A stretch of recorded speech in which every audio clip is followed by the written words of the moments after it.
The Teacher's Show.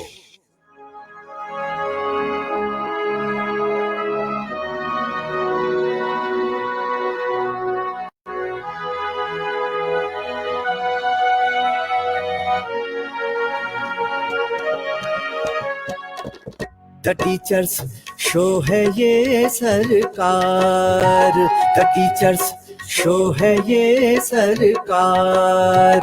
चलो जी हो जाओ तैयार, चलो जी हो जाओ तैयार, चलो जी हो जाओ तैयार। The Teacher's Show है ये सरकार, The Teacher's Show है ये सरकार।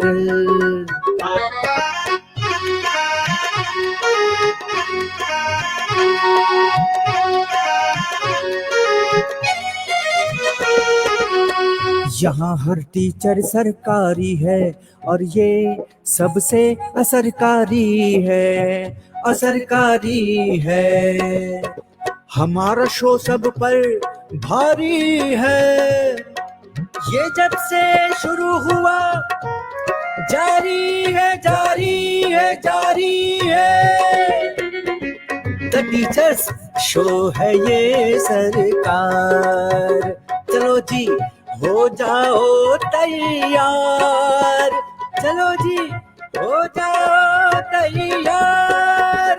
The Teacher's Show है ये सरकार, The Teacher's Show है ये सरकार, The Teacher's Show है ये सरकार। The Teacher's Show।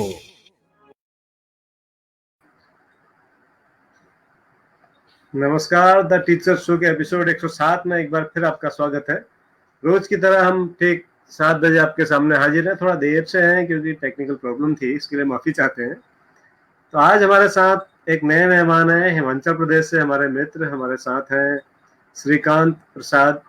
वो बहुत अकेले हैं क्योंकि उनका नाम अकेला है, उपनाम अकेला है। तो हम श्रीकांत प्रसाद अकेला जी का इस शो में स्वागत करेंगे। इससे पहले मैं हमारे सभी दर्शकों का बहुत बहुत आभारी हूँ कि जो शो शुरू करते ही धर धर धर धर धर बहुत सारे कमेंट्स, बहुत सारी शुभकामनाएं हम सबको भेजते हैं।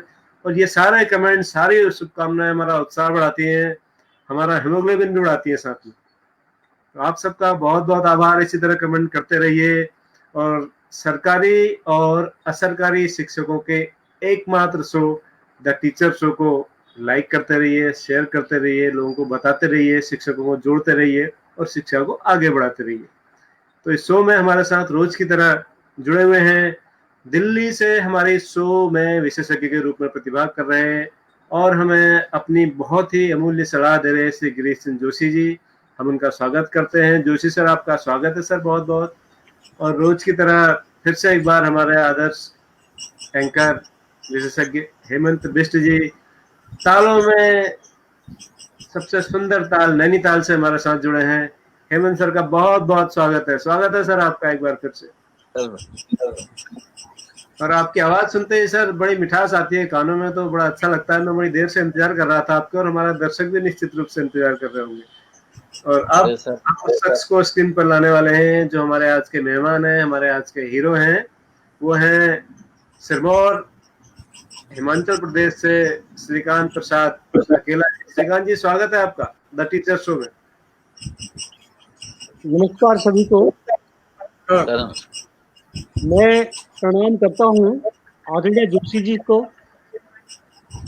भट्ट जी को, आज के संचालक महोदय श्री DN खड़की को। आप सबका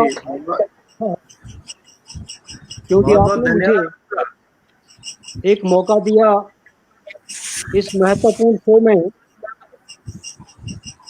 सृजन की एक जो लहर आपने टीचर शो के द्वारा शुरू की है, मुझे जुड़ने का मौका मिला।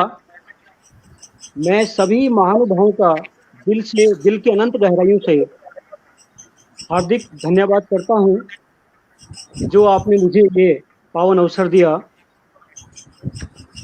बहुत धन्यवाद जी, इससे पहले कि हम शो में आगे बढ़े, हमारा रोज का सेगमेंट होता है, हम शो शुरू होती है एक सवाल पूछते हैं और इस हाँ जी सवाल का सही जवाब देने वाले को माया ऑप्टिकल्स हल्द्वानी की ओर से एक चश्मा सन गॉगल उपहार स्वरूप दिया जाता है। तो आज का सवाल सर मैं आपसे अनुरोध करूंगा, आप पढ़ दीजिएगा।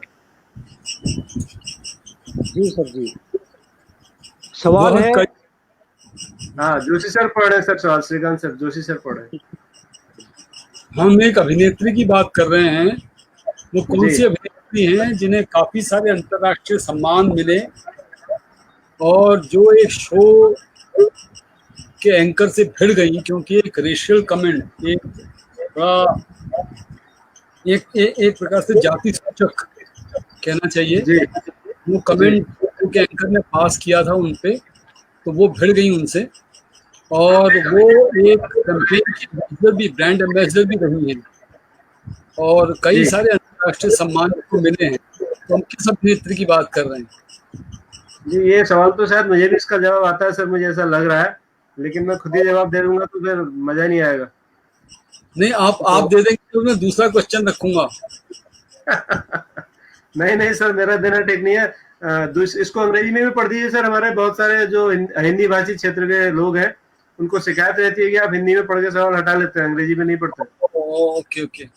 Name the actress internationally acclaimed strongly protested a sort of racial comment of the anchor in a show. She has been the brand ambassador of a related campaign. Bhatt ji, आपको ये उत्तर पता है तो आप मुझे जरा व्हाट्सएप कर दीजिए। नहीं सर, मैं अभी शो में हूँ, अभी मैं वो नहीं कर सकता, लेकिन मैं एक और बात आपसे कहना चाहता हूँ कि अपूर्व पंत जी पूछ रहे हैं कि एक्ट्रेस इंडियन है कि इंटरनेशनल है, या एंकर इंडियन है कि इंटरनेशनल है। ये तो ये तो $1 मिलियन क्वेश्चन है सर। आप बताइए, इसका उत्तर देना चाहिए या नहीं देना चाहिए? हमने तो क्वेश्चन रखा है। नहीं सर, क्वेश्चन स्पष्ट होना चाहिए।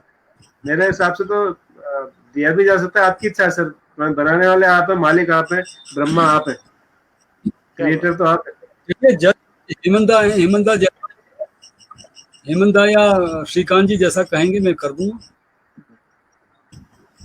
आज के दूल्हे श्रीकांत जी हैं सर, वो बताएंगे। हाँ जी सर। चलिए श्रीकांत जी, आज आप जो कहिएगा हम वो करेंगे सर। आज दूल्हे राजा की चलेगी, आज दूल्हे राजा की चलेगी। श्रीकांत जी चलिए सर। सर आप मतलब हम बता दें सर कि ये इंडियन एंकर इंडियन वो है या बाहर की है, ऐसा क्लू दे दें क्या? मुझे लगता है इंडियन है। नहीं उनको क्लू दे दें या नहीं दें, ये कह रहे हैं। हाँ, दे दें, बिल्कुल दे दें सर, दे दीजिएगा सर। आज दूल्हे राजा ने कह दिया है, परमिशन मिल गई है। चलिए ठीक है। She is an Indian actress. हाँ, भारतीय अभिनेत्री है सर। मैं नाम भेजूं उसका? हाँ भेजिए। वाह भट्ट जी, मजा आ गया। भेज दिया। सही है सर। नहीं, मेरे पास अभी खोला नहीं, मैंने देखते था। जी चलिए, तो आगे बढ़ते हैं। श्रीकांत जी जब तक सर मेरा जवाब देखें, हो सकता है गलत भी हो सकता है, लेकिन मैं एक आइडिया लगा रहा हूँ। ठीक है सर, देख लिया आपने? मैं कमेंट नहीं कर रहा सर। नहीं, अरे सर, मैं कोई डिक्लेयर थोड़ी कर रहा हूँ मैंने क्या भेजा है। आप बताइए तो सही है कि गलत है।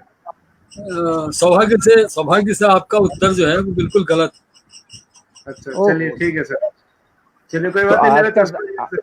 गलत उत्तर देने वाले को चश्मा खुद देना पड़ेगा आज माया ऑप्टिकल की जगह पे। ठीक है सर।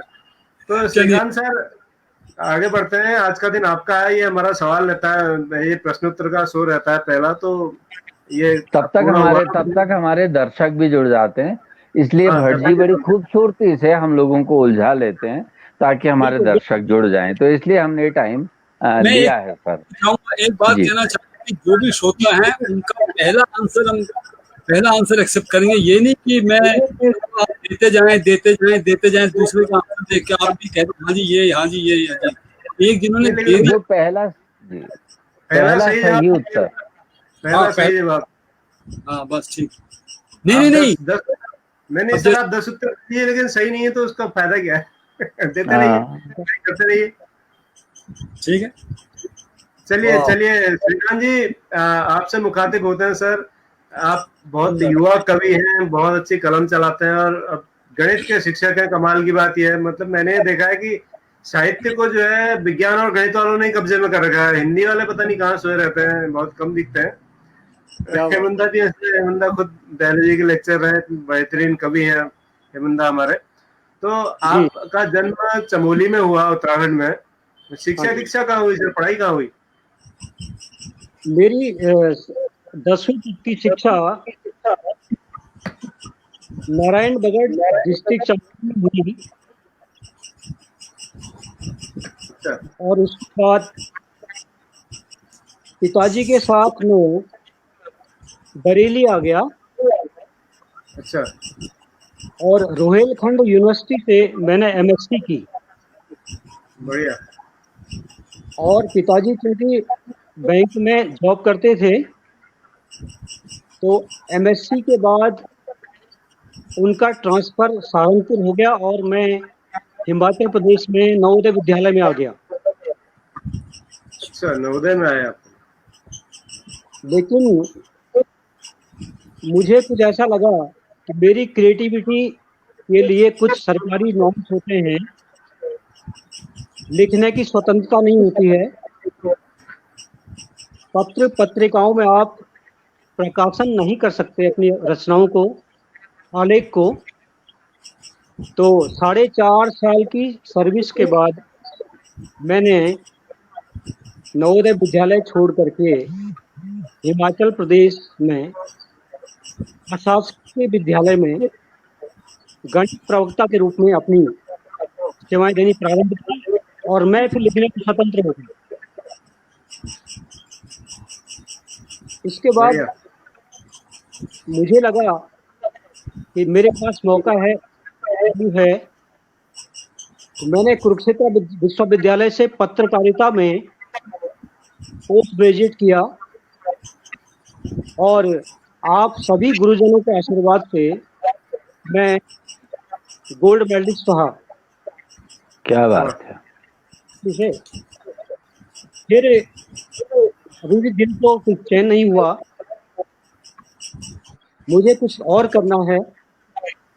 मैंने शिक्षण के साथ साथ कुरुक्षेत्र विश्वविद्यालय से ही पर्यावरण शिक्षा में एमए किया और सौभाग्य से इसमें मेरा तीसरा स्थान रहा।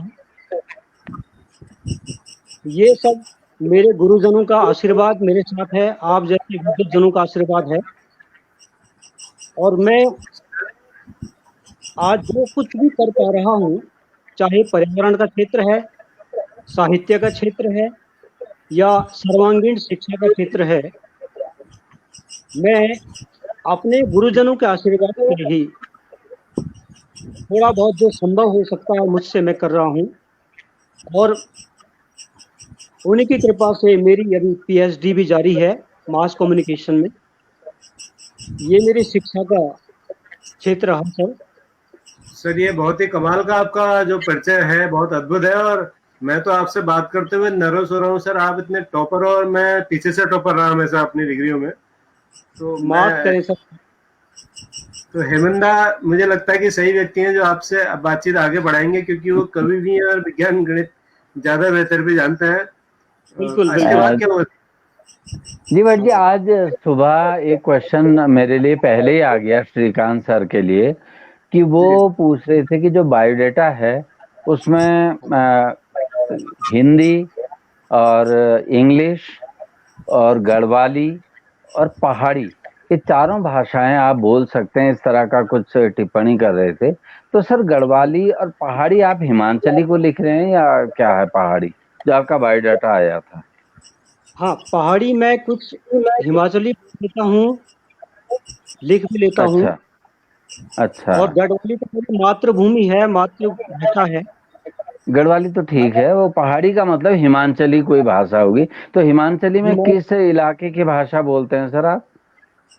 हिमाचली में हमारा जो इलाका है सिरमौर जिला पड़ता है। अच्छा, जहाँ की नाटी आती है, सिरमौरी नाटी। सिरमौरी नाटी आती है। हाँ जी, हाँ जी। हाँ, खूब बढ़िया सा डांस फॉर्म है जी। तो थोड़ा हमारे दर्शकों को आप अपनी सिरमौरी लोक भाषा में जरा अभिवादन कर दीजिएगा तो अच्छा लगेगा, क्योंकि ये भटजी और हमारे सर के प्रयासों से अब ये राज्य स्तर से अंतर्राष्ट्रीय तक पहुंच चुका है। तो हम चाहते हैं कि हमारे हिमाचल के भाई भी खुश हो जाएं कि हमारा एक उत्तराखंड का एक शिक्षक है जो हिमाचल को इतना प्रेम करता है, हिमाचल के प्रेम से वशीभूत है। तो जरा अपनी भाषा में, हिमाचली भाषा में सबको अभिवादन कर दीजिए। आप सबूते असो नमस्कार। और इस मेरो प्रोग्राम देख के आप सभी शायद खुश होला।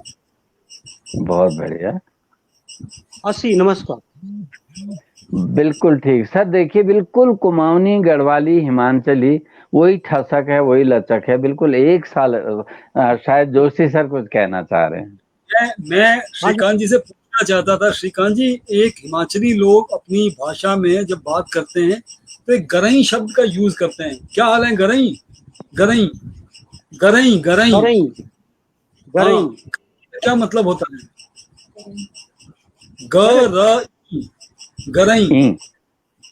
हिमाचल में कोई एक भाषा नहीं है। हाँ, हर जिले में भाषा बदलती है। हाँ, मेरा संबंध है, मैं सिरमौर से हूँ और सिरमौर में इस शब्द का शायद प्रयोग नहीं होता है। अच्छा, ये मेरे ख्याल से कांगड़ी भाषा का कोई शब्द है। ये कांगड़ा या हमीरपुर साइड में चलते हैं शब्द। हाँ, कुछ ऐसा है, कुछ मैंने सुना है कई बार। ठीक। तो ये यहाँ पर कहते हैं कि जैसे पहाड़ों में हर जगह देवी देवता का रूप स्वरूप बदलता है जी, हिमाचल में भाषाओं का स्वरूप भी हर 20-25 किलोमीटर के बाद आपको परिवर्तन नजर आएगा। जैसे उत्तराखंड में ऐसा नहीं है, वहाँ गढ़वाली और कुमाऊनी 2 भाषाएं हैं, लेकिन हिमाचली में लगभग 7 भाषाएं काम करती हैं। हाँ, सिरमौरी, बिलासपुरी, कांगड़ी, एक किन्नौरी भाषा है। किन्नौरी भी भाषा। हाँ जी, किन्नौर। तो क्योंकि मेरा जो जिला है वो उत्तराखंड के जौनसार से लगता है सर। तो वो तो हिमाचल ही समझिएगा। जौनसारी रीति रिवाज तो हिमाचल के नाटी टाइप का तो हमारे ये जौनसारी भी करते हैं जी। और मैं जो जौनसारी नाटी है, हिमाचली नाटी है, सिरमौरी नाटी लगभग एक समान है। हाँ, बिल्कुल। हमारे जो गायक हैं उत्तराखंड से यहाँ भी गाते हैं, यहाँ के उत्तराखंड में भी जाते हैं। और सर, क्या हिमाचल में महासु देवता का वंदन भी होता है क्या, जैसे हमारे जौनसार में है? महासु देवता गिरिपार का प्रमुख देवता है। अच्छा। गिरी गंगा एक नदी है, उसके पल्लित क्षेत्रफल है, एरिया है, वो गिरिपार कहलाता है। अच्छा, गिरिपार। गिरिपार में इसलिए आज की जो मांग है, गिरिपार को जनजातीय दर्जा घोषित किया जाए जौनसार के स्तर पर। हाँ जी, जौनसार है ना सर? जौनसार के तर्ज पर ही गिरिपार है। अच्छा। लेकिन दुर्भाग्य से गिरिपार को जनजातीय दर्जा नहीं मिला है, जौनसार को मिला है। हाँ, जौनसार, जौनपुर, पर्वत, पचगाय, ये सब चारों को मिला है सर। बिल्कुल, हाँ जी। और बहुत सालों से मांग चल रही है कि जौनसार, क्योंकि इनकी सांस्कृतिक परंपरा, रीति रिवाज सारे जौनसार से मिलते हैं जी, इसलिए ये मांग भी उठ रही है और कई बार इसके लिए बड़े आंदोलन भी हुए हैं आगे। तो सर, आज हमको connecting link between Himachal and Uttarakhand मिल गए हैं। तो आज हम दोनों संस्कृतियों की बात, क्योंकि आप कवि हैं, गीतकार हैं और शिक्षक तो आप बहुत अच्छे हैं, तो कवि और गीतकार भी हैं, रचनाकार हैं, इसलिए हमने ये बातों का सिलसिला यहाँ से प्रारंभ कर दिया है। सौभाग्य से भट्ट जी भी बहुत अच्छे कलाकार हैं और सर तो हमारे एनसाइक्लोपीडिया हैं। तो आज बहुत अच्छी रोचक बातचीत होगी, ऐसा मुझे लग रहा है। तो मैं आपको एक बार फिर से डॉक्टर जोशी सर के पास लिए चलता हूँ अगले प्रश्नों के क्रम में। सर जोशी सर, हम पहले श्रीकांत जी से इनकी रचना यात्रा, रचना धर्मिता के बारे में सुन लेते हैं, फिर अपने प्रश्न जी। रखेंगे। जी श्रीकांत जी आगे बताएं, फिर आपने कैसे रचना शुरू की। थोड़ा सा मेरा क्षेत्र पर्यावरण का भी रहा है सर। जी मैं कुछ संस्मरण सुनाऊं 20 साल पुराने, जी इजाजत हो तो पर्यावरण जी, से जी, शुरू बिल्कुल। करूं। हाँ ठीक है, अच्छी बात। ऐसा हुआ था सर कि मुझे, जब मैं शुरू में अध्यापन में आया था, तो हमारे प्रधानाचार्य जी एक बार 1 हफ्ते के लिए शिलांग चले गए थे। अच्छा। और मुझे कहा गया कि मैं उनके घर की देखभाल करूं। शिक्षक था तो मानना पड़ा, लेकिन मैं रात को जाता था, सुबह ताला बंद करके वापस आ जाता था। अच्छा। तो 7 दिन हो गए, 8वें दिन हमारे प्रधानाचार्य जी वापस आ गए।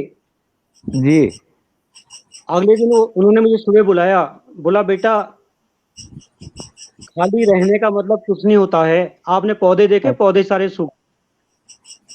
अच्छा। मैं देखा सारे गमलों में पौधे सूख गए थे सर। अरे मेरी आंखों से आंसू आ गए। अरे मैंने सोचा जो मैंने ये आज प्राप्त किया है, मैं इनको पौधों को पानी नहीं दे पाया, मैं इसकी भरपाई जरूर करूंगा। और मैंने नवोदय छोड़ने के बाद अपने विद्यालय में एक मोनाल इको क्लब के नाम से, अच्छा, इस जिला में पहली संस्था बनाई किसी सीनियर सेकेंडरी स्कूल में। उसके बाद हमने सबसे पहले काम किया कि जिस बच्चे का भी जन्मदिन आता था, हम उसके घर जाकर पौधा लगाते थे। अच्छा अच्छा। हर तीसरे रविवार को पास के जंगल में जाकर के बच्चों को भ्रमण कराना, पौधारोपण की जानकारी देना, और बरसात में खूब सारे आंवले और हरड़ के पौधे या जो जंगली प्रजाति के पौधे, अमरूद के पौधे लगाते थे। तो ये परंपरा चलती रही। और आज मैं आपको बता दूं,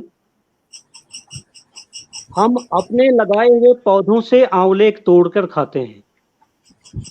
वाह।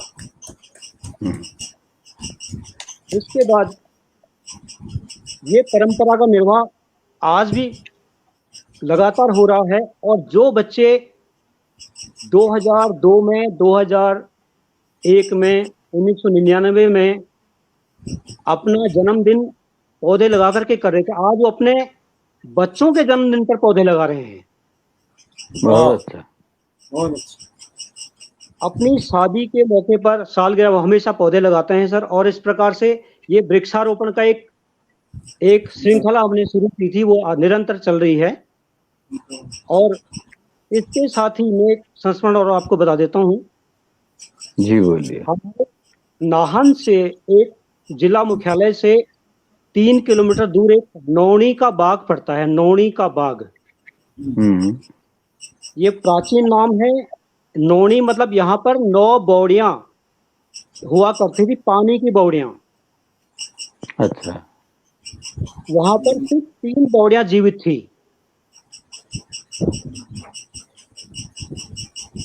और हमने क्या किया, पहले उस जगह का एक सर्वेक्षण किया कि ये अच्छा। बौड़ियां 9 बौड़ियां कहाँ कहाँ हुआ करती थी। 6 का कोई अता पता नहीं था, जमीन के नीचे दब गई थी, मिट्टी से, पत्थरों से, लेकिन 3 बौड़ियां जिंदा थी। अच्छा। उसके बाद सर हमने किसी तरह से बुजुर्गों से पूछ करके वो जगह चिन्हित की। और अपने विद्यालय के इको क्लब के बच्चों के द्वारा हमने हर संडे को खुदाई करनी शुरू कर दी। अच्छा। और बड़े गर्व के साथ कहना पड़ रहा है कि हमने उसमें से 4 बौड़ियां निकाल करके उनको जीवित कर दिया। वाह। आज उनमें पानी खूब बहता है और 3 बॉडियां भी आंशिक रूप से हम जीवित कर पाए, लेकिन वो काफी दुर्गम इलाके में थी। तो उसके लिए हमने जिला प्रशासन से अनुरोध किया और प्रशासन की मदद से वो बॉडियां आज जिंदा हो गई और 9 बॉडियां जी। खूब पानी हमें दे रही हैं और इस इलाके को दे रही हैं। सर बधाई आपको श्रीकांत जी, लेकिन पहले सबसे पहले मुझे ये बताइए कि आप अकेले क्यों हैं? हाँ बिल्कुल भट्ट जी, मैं एमएससी कर रहा था सर। मैं बताना चाहूंगा कि श्रीकांत प्रसाद जी का जो उपनाम है वो अकेला है। तो हमारे एक मित्र हैं रानी बाग में रहते हैं, दीपक नोगाई, उनका नाम भी उपनाम अकेला है। तो ये 2 हाँ। अकेले अकेले मुझे मिले हैं आज तक जीवन में। जी सर, ये वाला अकेले अकेले क्यों है ये पूछते हैं। अकेले अकेले कहाँ जाइएगा वाले में, पहले अकेला आप और दूसरे नौगाई जी। क्या बात जी। क्या बात है। हम्म। मैं बता दूं सर, मैं एमएससी कर रहा था, जी। तो जब एमएससी प्रीवियस ईयर में एडमिशन हुई तो सबसे पहले मैंने अपने डिपार्टमेंट के क्लासरूम एंटर किया अच्छा। और मेरी जो मैडम थी वो लोग अकेले ही आ गए। अच्छा। 27 बच्चों के एडमिशन थी और अकेले ही आ गए। हाँ। मुझे ये शब्द भा गया सर। क्या बात। अच्छा। और फिर मैं अपना तखल्लुस जो है अकेला, श्रीकांत अकेला के नाम से लिखने लग गया। बढ़िया उस- सर, बढ़िया। अच्छा, सबसे पहले मैम ने आपसे कहा कि अकेले अकेले आ गए? अकेला अकेला आ गया अच्छा। तो फिर मुझे तो लगा ये मैम- मुझे शब्द भा गया। तो कभी आपने उन मैम को बताया कि आपकी वजह से मुझे उपनाम मिल गया? उसके बाद क्या, रचनाएं मैं पहले भी लिखता था और मेरे साथ ये हुआ कि जो मेरे चाहे +2 यानी 12वीं के 11वीं के बीएससी के जो प्रैक्टिकल होते थे, मेरे एग्जामिनर मुझसे कविता सुनते थे बजाय वाइवा के। वाह। ये और हेमंदा तो नहीं है जब आपका वाइवा लेने? हेमंदा भी हमारे वाइवा लेने बहुत जाते थे। प्रैक्टिकल के नंबर प्रैक्टिकल के नंबर अच्छे लग जाते थे, लेकिन कविता सुनाता था, वो सुनना ही कविता चाहते थे। हाँ जी। अजीब और- दास्तान, कहाँ शुरू कहाँ खत्म। बिल्कुल बिल्कुल सर। हाँ सर। तो और उसके बाद मेरी जो मैडम थी वो भी कविता लिखती थी। अच्छा। आपकी मैडम का मतलब मैं समझा नहीं सर, जो आपको पढ़ाती थी या? एमएससी मैथमेटिक्स की जो हेड ऑफ डिपार्टमेंट थी ना, जी जी अच्छा, जी अच्छा। जी। अच्छा।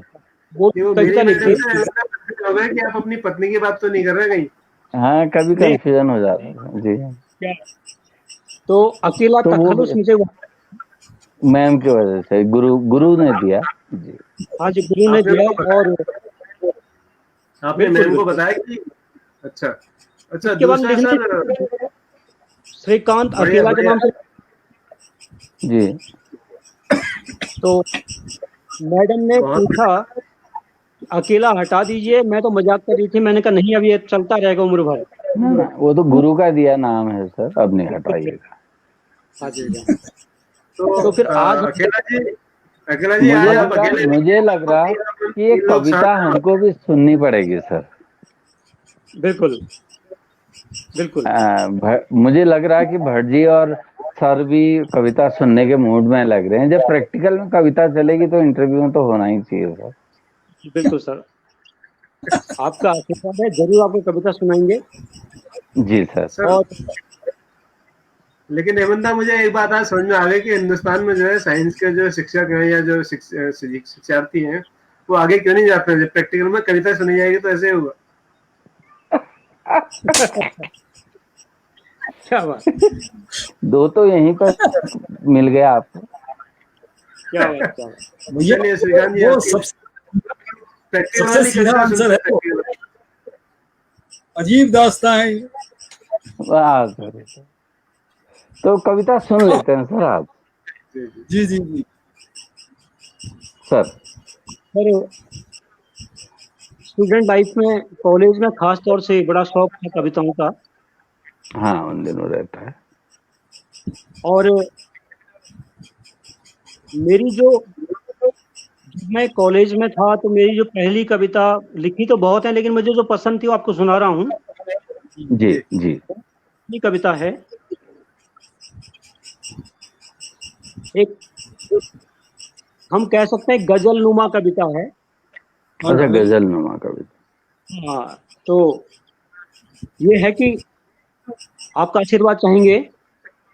जी, स्वागत है सर। एक ख्वाहिश थी दिल लगाने की, वाह, एक ख्वाहिश गजब थी की ख्वाहिश। दिल लगाने की, जी तेरी आंखों में डूब जाने की। ओहो, वाह, ख्वाहिश थी दिल लगाने की, तेरी आंखों में डूब जाने की। जी, खाना बदोश सी है जिंदगी, बहुत अच्छा। वाह, खाना बदोश सी है जिंदगी, परवाह नहीं किसी ठिकाने की। वाह, बहुत अच्छा। क्यों, कहाँ, कैसे जानते हैं हम, क्यों, कहाँ, कहाँ। कैसे जानते हैं हम। आदत तुम्हारी है दिल दिखाने की, हम्म, आदत तुम्हारी है दिल दुखाने की। आंखें थक कर अब पथरा सी गई हैं, बहुत अच्छा। आंख थक कर अब पथरा सी गई हैं। नहीं हम्म, उम्मीद है किसी के आने की, बहुत अच्छा। नहीं उम्मीद है किसी के आने की।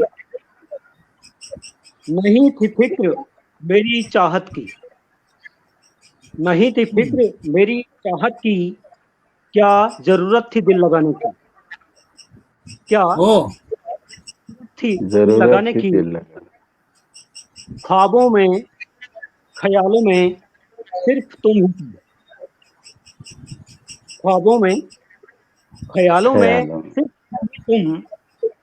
फिर कैसे कोशिश करूं भुलाने की, फिर कैसे कोशिश करूं पर भुलाने की। कभी दिल से, कभी तुमसे मुझे, कभी दिल से, कभी तुमसे मुझे। आदत सी हो गई है ठोकर खाने की, हाय हाय। आदत अच्छा, ठोकर खाने की। और अंतिम बंद है सर। अकेला रह गई तेरी तमन्ना भी, अकेला अकेला।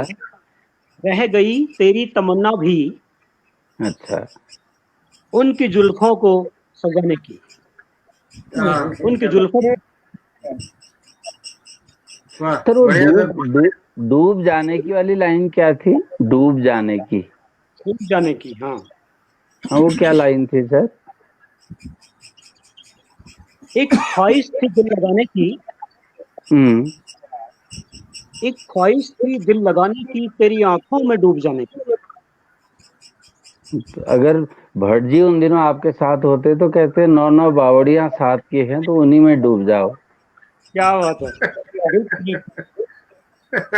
तो सर ये जो जुल्फे सजाने वाली बात की, तो क्या आप गजरे से सजाने वाले थे, कैसे सजाने वाले थे अगर आपका ये प्रस्ताव स्वीकार कर लिया जाता? आज हमने बहुत प्रसन्न चित्त मुद्रा में, क्योंकि कवि आए हैं इसलिए हम अपनी बातों को इस तरह से ले रहे हैं। हमारे दर्शक हमें क्षमा भी करेंगे, लेकिन सर अब जब कविता और कविता धर्मी यहाँ पर आए हैं तो हम अपनी बातों का इस तरह से भी थोड़ा सा यहाँ पर रखेंगे अपनी बातों का। बिल्कुल अन्यथा मत लीजिएगा। भट्ट जी के सवाल का जवाब दीजिए। हाँ जी, हाँ जी। जी तो मेरी सर पहली पुस्तक प्रकाशित हुई है जी अब काव्य कांति। जी, अच्छा सर। हाँ, काव्य कांति। हाँ, काव्य का। और मेरी दूसरी पुस्तक आई है अनजानी खामोशी। अनजानी अनजानी खामोशी। हाँ जी। और सर वो और आपको अपने हिस्से की धूप मिली कि नहीं मिली? अपने हिस्से की धूप मिली नहीं मिली आपको? और मेरी तीसरी पुस्तक बिल्कुल तैयार है प्रकाशन में, जी। और कुछ ही दिन में विमोचन होगा। उसका नाम है अच्छा सर। मेरे हिस्से की धूप। अच्छा, मिल गई। अपने हिस्से की धूप। हाँ जी, मेरे हिस्से वाह, की धूप। चलिए, बढ़िया। दुष्यंत कुमार जी ने लिखा साए की धूप, आपने लिखा मेरे हिस्से की धूप।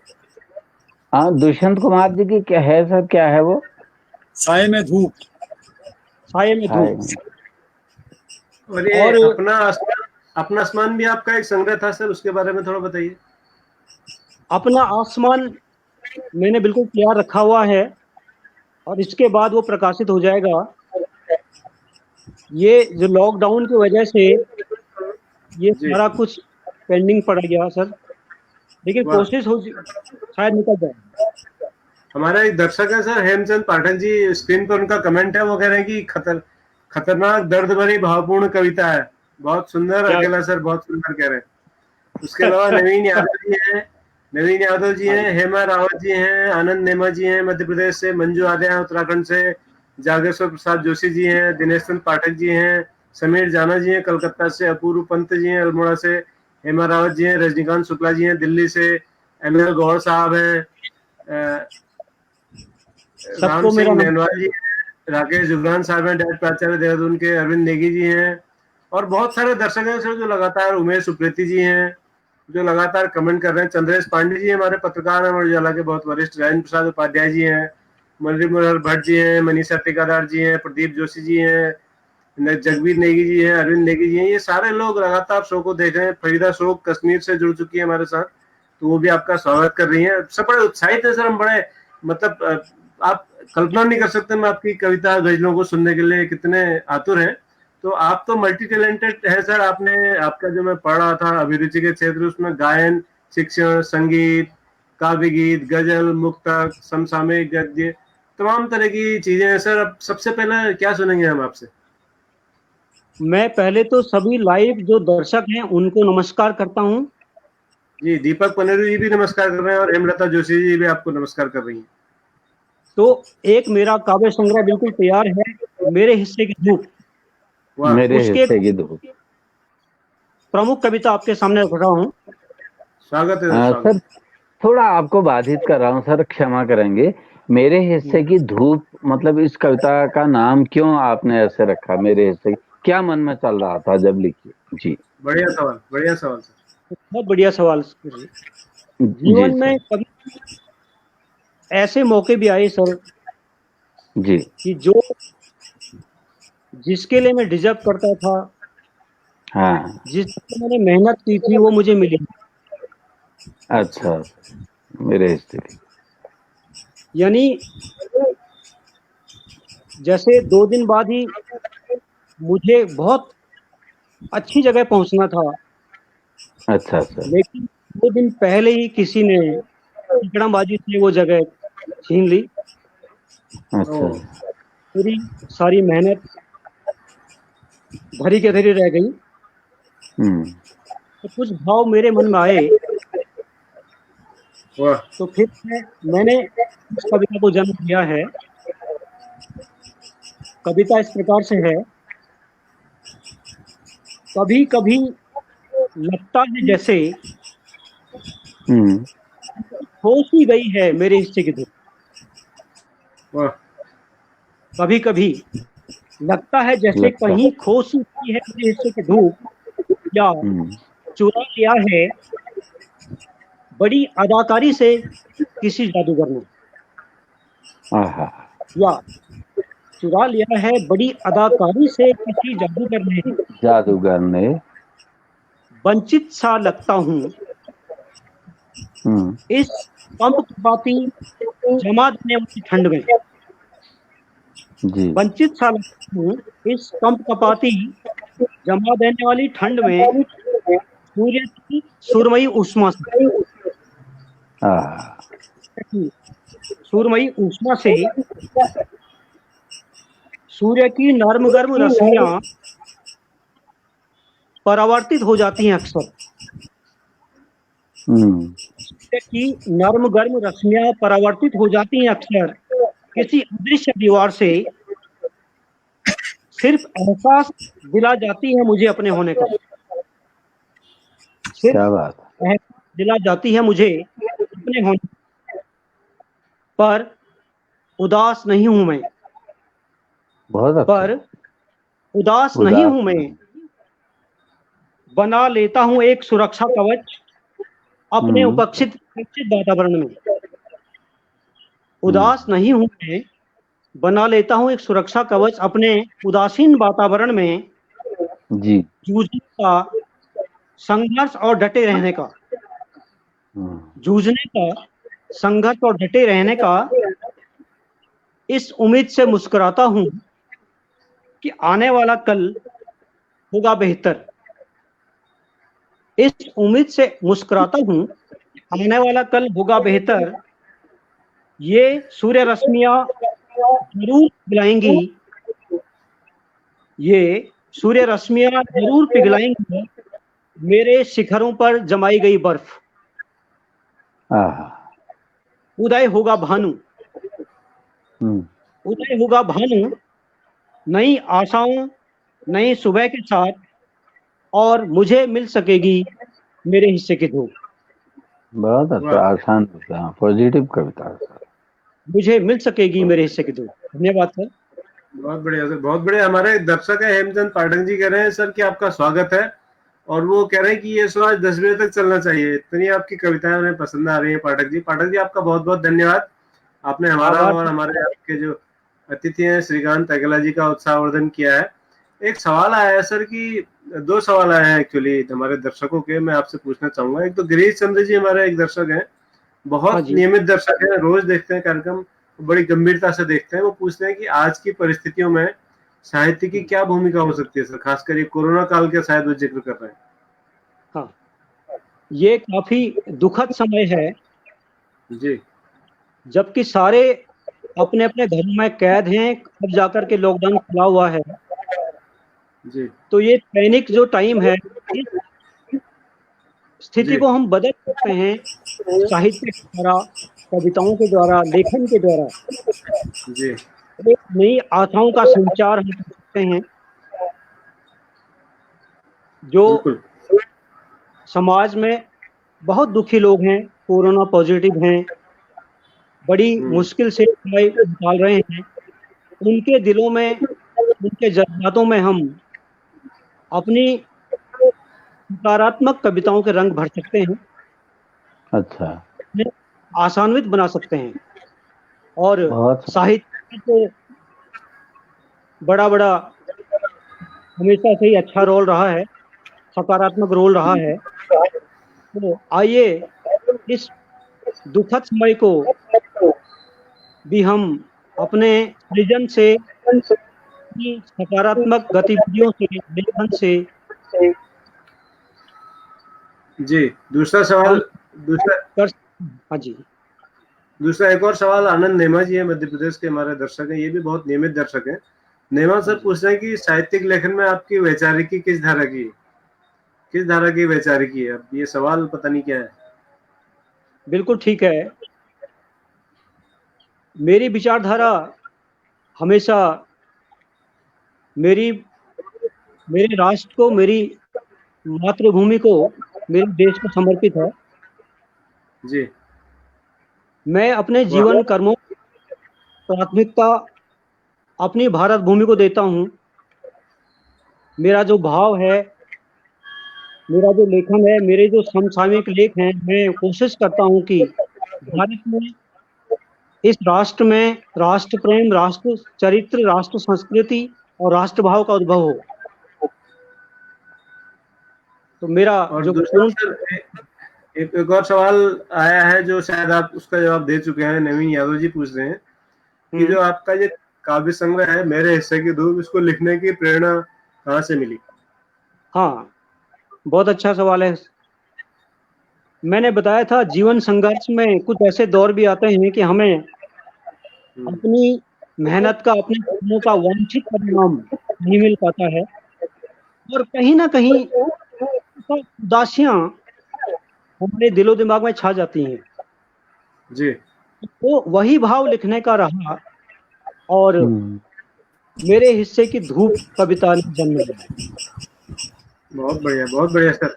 आप बहुत अच्छे गायक भी हैं सर। अब हम चाहेंगे कि तरन्नुम में कोई कविता या कोई गजल या कोई मुक्तक, छंद, जो भी आप सुनाना चाहें, दोहा, कुछ तरन्नुम में हो जाए सर।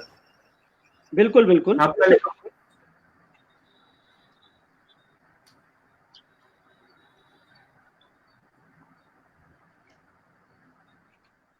एक कविता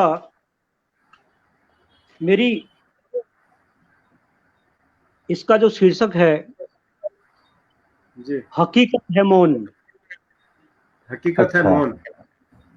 वाह, मैं उम्मीद करता हूँ कि आपको पसंद आएगी और आशीर्वाद देंगे।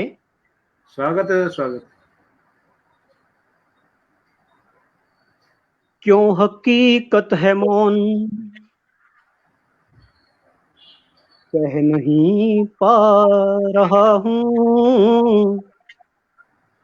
क्यों हकीकत है मौन, अच्छा। कह नहीं पा रहा हूँ। किसने लूटा है कौन, कह नहीं पा रहा हूँ।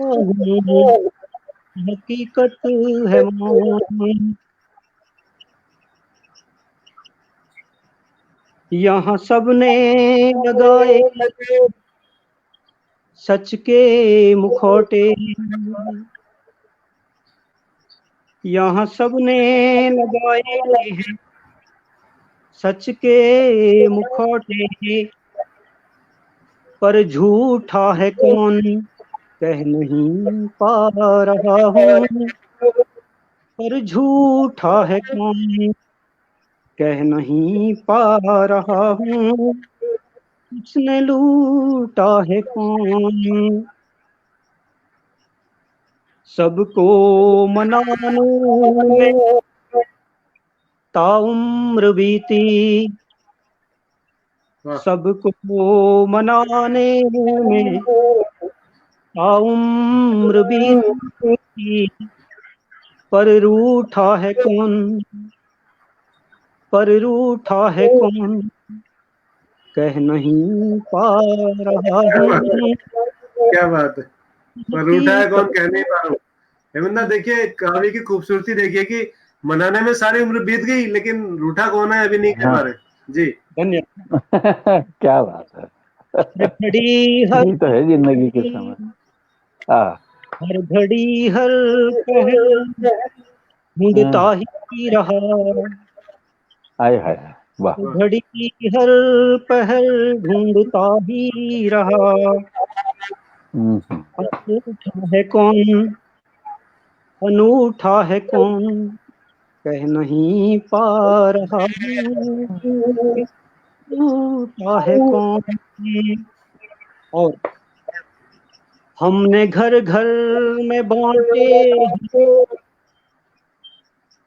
सुख दुख के हर पल। हमने घर घर में बांटे हैं सुख दुख के हर पल। पर छूटा है कौन, कह हाँ। नहीं पा वाह, रहा हूँ। पर छूटा है कौन, टूटा है कह नहीं कौन। पा रहा हूँ। किसने लूटा है कौन। और अंतिम बंद है।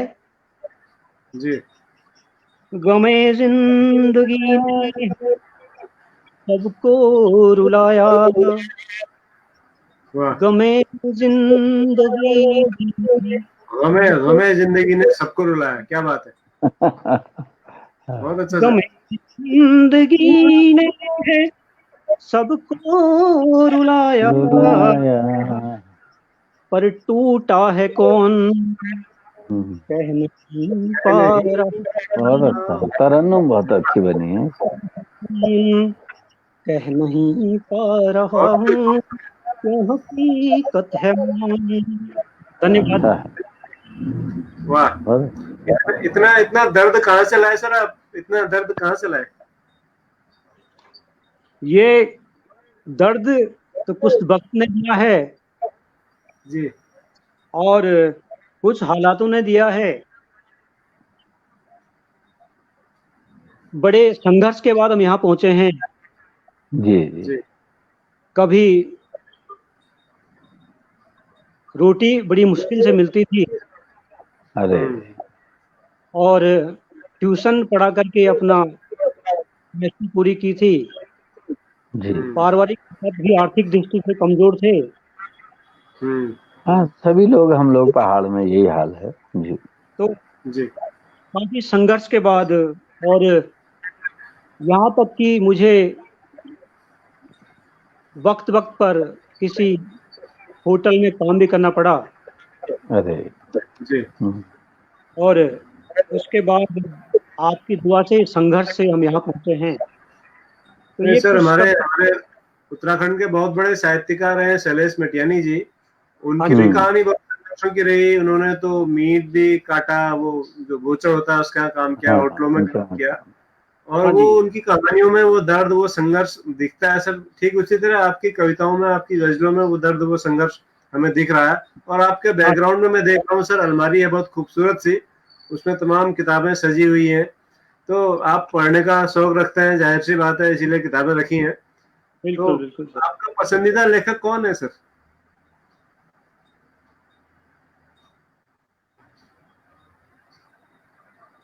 हेलो हेलो, हेमंत सर, मेरी आवाज आ रही? हाँ आ रही, वो सर का शायद नेट का प्रॉब्लम है, नेटवर्क फ्रीज हो गए है। थोड़ा। लेकिन इस बीच अपूर्व पंत जी ने फरमाइश भेजी है सर। मैं जब हाँ, आ गए आ गए। जी, अपूर्व ने क्या भेजा है उन्होंने? स्क्रीन पर आ रहा है, कह रहे हैं साथ में हेमंत सर भी अगर 2 लाइन सुना देते तो बहुत बहुत आभार होता, कह रहे आज आज बिरादरी के लोग आ गए, अपूर्व जी ने भी देख लिया। हैं। लेकिन वो अभी नेटवर्क उनका घूम रहा है, सर तब तक जो है आप ही सुना मैं दीजिए कुछ। ऐसा ना सर, पद्मश्री लीलाधर जगुड़ी जी की एक कविता है, जी गढ़वाल के 2 गांव है ना, चिल्ला गांव उनमें से एक है, और बिल्कुल इतने ऊंचे पहाड़ों के पीछे की साइड, और वो 2 पहाड़ों के बीच में है, तो आधे घंटे की धूप आती है वहां केवल पूरे 24 घंटे में। तो अच्छा। बड़ा मतलब धूप का ऐसा मार्मिक और धूप की उपलब्धता का आनंद आ जाता है। तो मुझे लगा कि धूप से सारे हमारे साहित्यकार कहीं ना कहीं, क्योंकि ऊर्जा का मेन मुख्य स्रोत सूर्य है, वहीं से पूरी सृष्टि बन रही है। तो आपने भी धूप वाली कविता सुना के आनंद कर दिया, आगे लौट के आ गया जी। हाँ, वो सर मैं उन्होंने लिखा भी है कि जाने के इस जालिम के डर से उठा नहीं सूरज बिस्तर से। हाँ हाँ क्या बात है। जी सर, श्रीकांत सर। जी हाँ। तो मेरी एक कविता और है, अगर आप इजाजत दें तो मैं सुना सकता हूँ। स्वागत सर। स्वागत सर, स्वागत। सर पहले वो मेरे सवाल का जवाब मैं चाह रहा था कि आपके पसंदीदा साहित्यकार कौन है, वो सुन नहीं पाए हम, आप नेटवर्क चला गया था। बिल्कुल। मैं कॉलेज में था तो हिंद पाक मुशायरे हुआ करते थे हाँ बरेली हाँ साइड में, हाँ, इंडो पाक और मुशायरे होते थे। बड़े कवि सम्मेलन हुआ करते थे। जी। तो हमारे बरेली के ही एक शायर थे, कुंवर बेचैन। कौन बेचैन? कुंवर बेचैन। कुंवर बेचैन, हाँ, हाँ कुंवर बेचैन तो बड़ा शायर थे। गाजियाबाद, गाजियाबाद कॉलेज में है। हाँ अब उस टाइम बरेली में रहे वो, तो हाँ वही उनसे वही हाँ। हाँ मिले। और खास तौर से जो, जैसे हमारे जो कुछ ऐसे शायर थे, उस इलाके में एक जिगर मुरादाबादी के नाम से बहुत बड़े शायर हुए। बहुत बड़े शायर। हाँ, उनको पढ़ना ही मुझे अच्छा लगता है। तो कुंवर और बेचैन जी की कौन कविता आपको बहुत अच्छी लगती है सर? जिगर के शेरो शायरी में है सर, काफी सारे शेर हैं उनके। जी जी जी। हाँ। नहीं, कुंवर और बेचैन जी की ना उन दिनों की कोई जो रचना आपके मन में रची बसी हो, कुंवर बेचैन जी। रचना है सर, कुंवर बेचैन की रचना है। हाँ क्या सितम करेगा सितमगर से पूछिए, हाँ हाँ। क्या क्या सितम करेगा सितमगर से पूछिए, आय हाय कितना हाय, लड़ेगा ये खंजर से पूछिए। कितना क्या बात है। बेचैन है बेताब है बेकल है बस्तियां, आय हाय हाय। बेचैन बेताब है बेकल है बस्तियां, कल है बस्तियाँ। होता है दर्द क्या ये किसी घर से पूछिए, वाह वाह, क्या बात है सर, क्या बात है। दर्द क्या ये किसी घर से पूछिए, हम्म।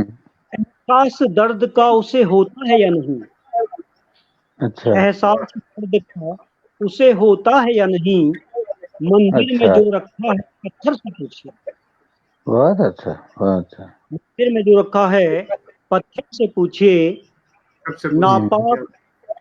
नापाक जहन वालों ने क्या कुछ नहीं किया, आहा, नापाक जहन वालों ने क्या कुछ नहीं किया, यह बात नापाक जहन वालों ने कुछ नहीं किया, जाकर किसी गरीब के छप्पर से पूछी। वाह बहुत वाह, किसी गरीब के छप्पर से पूछी। और उसका नाम मुझे याद आ रहा है कि दामन के दाग धोने से पहले जरा हुजूर, दामन के दाग धोने से पहले जरा हुजूर, किसका लहू लगा है ये खंजर से पूछिए। बहुत किसका बढ़िया सर। ये खंजर से पूछिए। तो ये कविता मुझे उनकी बड़ी अच्छी लगी।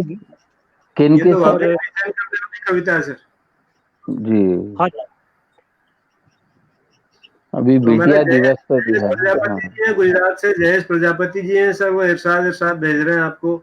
और फरीदा शोक जी कह रही हैं वाह वाह वाह। तो बहुत सारे कमेंट्स आ रहे हैं। रंजीत सिंह बिष्ट जी हैं हमारे दर्शक, कह रहे हैं नाइस प्रोग्राम। जी बहुत धन्यवाद सबका, सबका आभार करता हूँ। जी, आपके और आने से हमारे प्रोग्राम की शोभा बढ़ गई सर। और आपको आपकी कविताएं सुन सुन के मैं भी बड़ा उत्साहित हो रहा हूँ कि मैं भी कुछ लिखना सीखूं। सर आप तो खुद ही कवि हैं सर, अगर आप भी एक आधा रचना सुना दें तो अच्छा रहेगा। अरे सर मैं तो रोज ही रहता हूँ और मैं तो सीख रहा हूँ सर। अभी आप तो, आपके तो काव्य संग्रह छप चुके हैं। मुझे तो आज तक किसी ने ये भी नहीं बोला कि यार काव्य संग्रह तेरे छापते हैं। तो आप बड़े कवि हैं सर, हम तो बहुत अभी शुरुआत में हैं। अरे सर भट्ट जी का एक स्वच्छता गीत जो था ना, वो माननीय मोदी जी के सामने बनारस में हुआ था स्वच्छता दिवस पे। भट्ट जी ने लिखा था, हरीश पांडे जी ने संगीतबद्ध किया।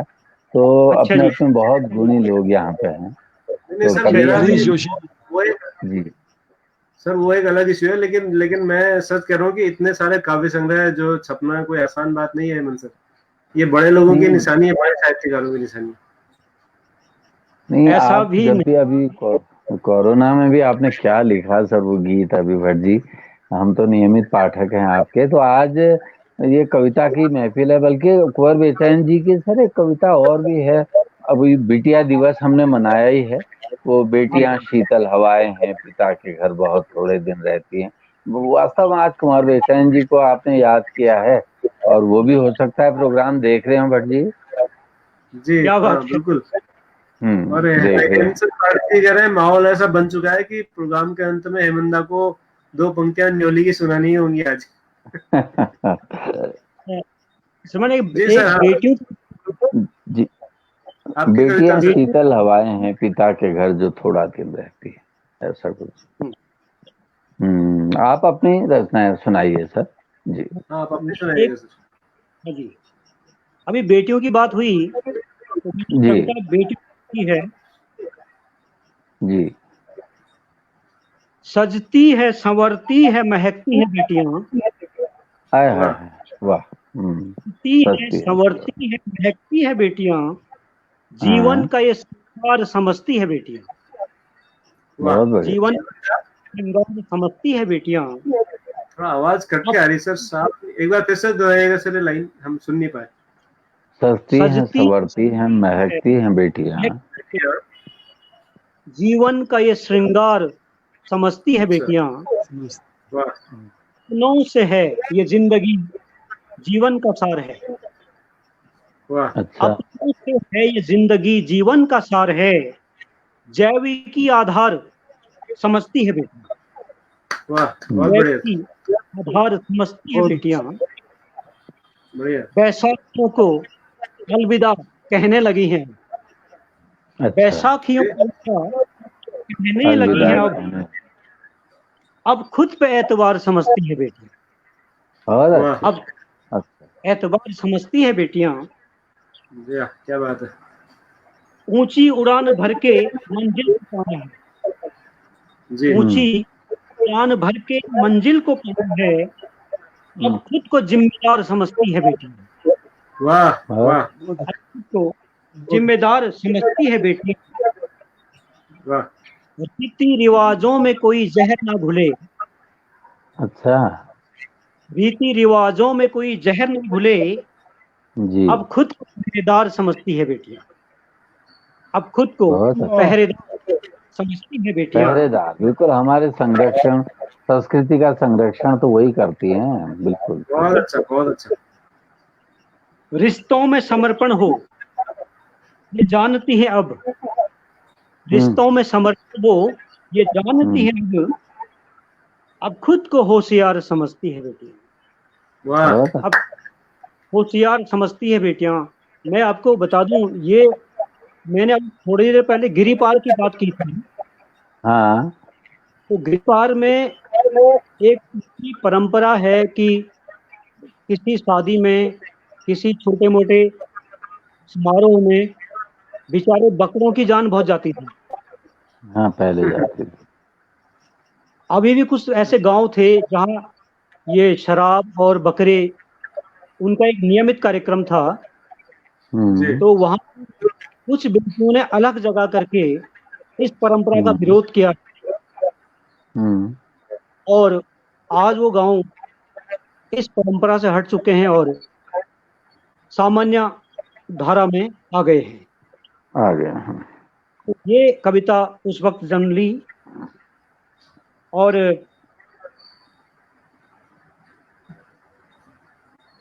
क्योंकि आज बेटियों का जो प्रतिभाग है वो जल, स्थल और नभ तीनों में है और प्रोत्साहन इसलिए बेटियों को देना बहुत जरूरी है। जी उनकी सर, आज आज बड़ा महत्वपूर्ण दिवस है। आज हमारी जो भारत रत्न है, स्वर सम्राज्ञी जिन्हें कहते हैं, लता लता जी। मंगेशकर जी का जन्मदिन है उनका, आज 28 सितंबर है। और साथ में हमारे शहीद आजम कहे जाने वाले इस देश की शान, युवाओं के हृदय सम्राट जी सरदार शहीद भगत सिंह जी का भी आज जन्मदिन है। तो ऐसे शुभ दिन पर आज शो में है सर, तो हम चाहेंगे कुछ और तरन्नुम में आप लता जी को याद करते हुए हम सबको सुनाए सर। एक तरन्नुम से पहले एक छोटी सी जी कविता आपको देता हूँ। जी स्वागत है सर। पत्थरों का शहर, अच्छा उसका शीर्षक है पत्थरों का शहर। जी कितना कितना मजबूर था सितम सहना पड़ा, कितना मजबूर था सितम सहना पड़ा, पत्थरों के शहर में रहना पड़ा। हाँ क्या बात है। पत्थरों के शहर में रहना पड़ा, जिंदगी शायद पहले से ही खपा थी, जिंदगी जी शायद पहले से ही खपा थी, न चाह कर भी उल्टा बहना पड़ा, वाह, न चाह कर भी उल्टा उल्टा बहना बहना पड़ा। किसी से दुश्मनी नहीं न आदत मेरी, किसी वाह, से दुश्मनी नहीं न आदत मेरी, बेबसी देखिए खुद से लड़ना पड़ा, बहुत बेबसी देखिए खुद से लड़ना पड़ा। वाह, बहुत दूरी थी उस वक्त भूख और रोटी में, बहुत दूरी थी उस वक्त भूख और रोटी में, खुदाओं के शहर में मुझे मरना, हाँ हाँ खुदा क्या बात है। शहर में खुदाओं मुझे के शहर में मुझे मरना पड़ा। मरना पड़ा। सर अगली कविता से पहले हम जरा सा, क्योंकि बहुत सारे कमेंट ऐसे आ रहे हैं कि विज्ञान कांग्रेस के माध्यम से भी बहुत सारी उपलब्धियां आपने अर्जित की और एक बिल्कुल इन रो लगातार आपको पुरस्कारों से सम्मानित किया गया है। हर वर्ष आपने वर्षवार उसमें लिखा था, तो विज्ञान कांग्रेस का कोई अनुभव बताइए ताकि हम लोग इसमें लाभान्वित हों। और आज भट्टी माहौल ऐसा बना है ना कि मैं तो, अब बहुगुणा जी भी आ जाएंगे, हम बहुगुणा जी को याद कर रहे हैं, ये तो वैसा ही वाला हो गया कि सिद्धू साहब के जाने के बाद जैसे अर्चना जी कुर्सी में बैठ गई ना, तो मैं तो अब तो उसी स्थिति में हूँ। तो आज सौभाग्य है कि आप मिल गए मुझे जी। आप तो सर ऐसा नहीं है, आप तो शान है। और आज जितने कमेंट सर के लिए आ रहे हैं, श्रीकांत सर के लिए, उतने ही कमेंट आपके लिए भी आ रहे हैं सर। लोग आपको भी सुनना चाहते हैं। तो आपका जो, जिन लोगों ने आपका जलवा देखा है। दूसरा, मैं श्रीकांत सर, इतने सारे हेमंत ने पुरस्कारों की बात की, इतने सारे पुरस्कार कहाँ रखते हैं सर आप? जगह, कमरा एक अलग से बनाना पड़ा होगा। सर 1 मिनट में ये कविता पूरी कर लूं जरा सा। अच्छा पूरी नहीं हुई थी अच्छा, अभी। जी जी जी सर, जी सर। पत्थरों के शहर में रहना पड़ा। बहुत दूरी थी उस वक्त भूख और रोटी में, खुदाओं के शहर में जी। मुझे मरना पड़ा।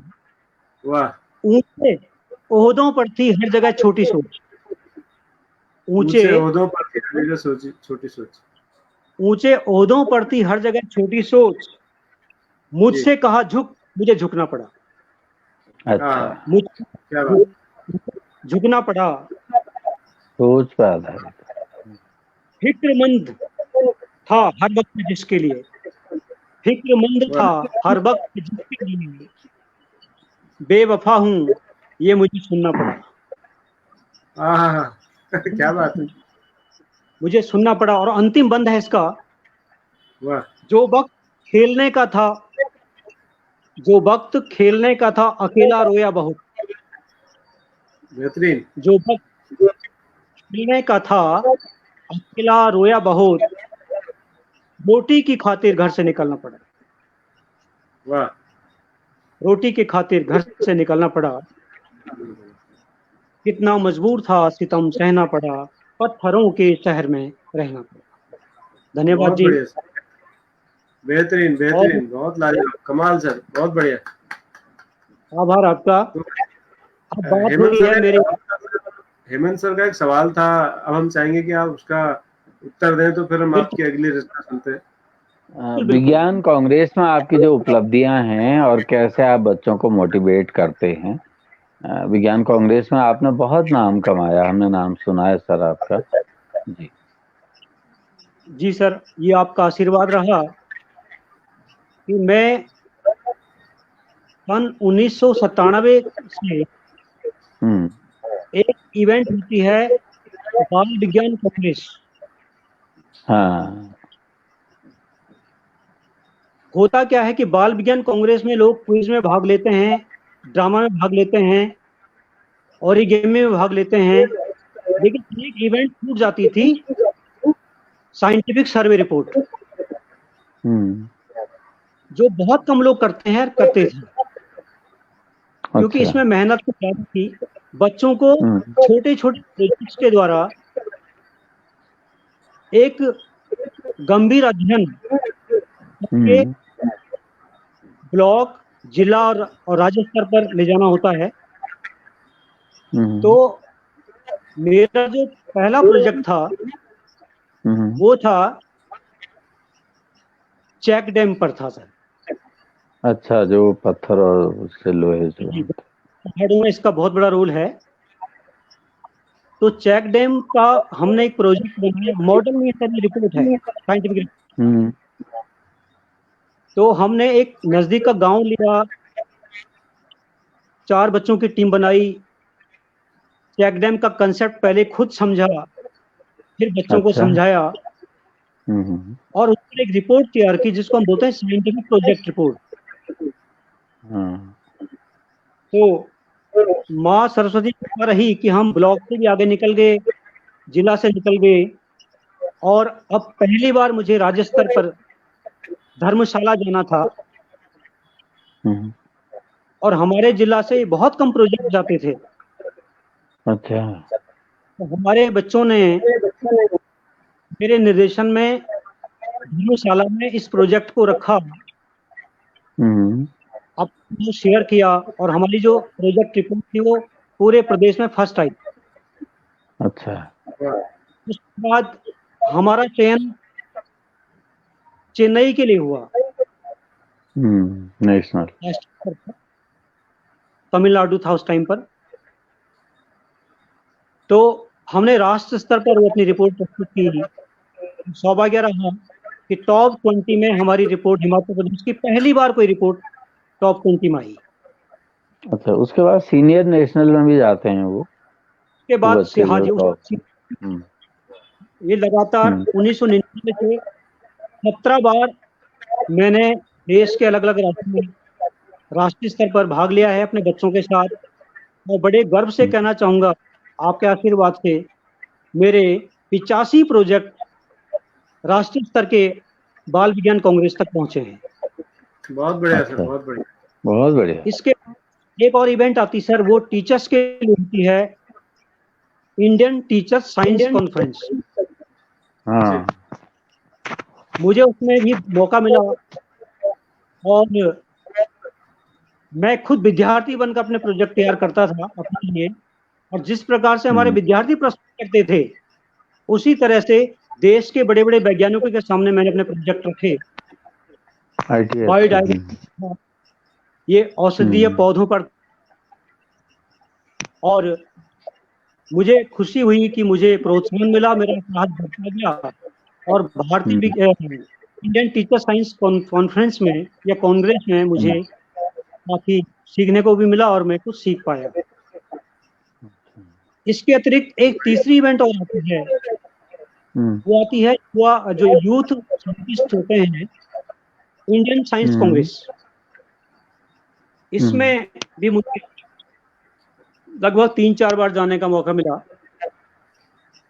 और देश के राष्ट्रपति APJ अब्दुल कलाम जी से, प्रधानमंत्री मोदी जी से मैं मिल चुका हूँ। इसी तरह से जो हमारे नॉन साइंटिस्ट हैं, तो प्रोफेसर पाल जी थे पहले,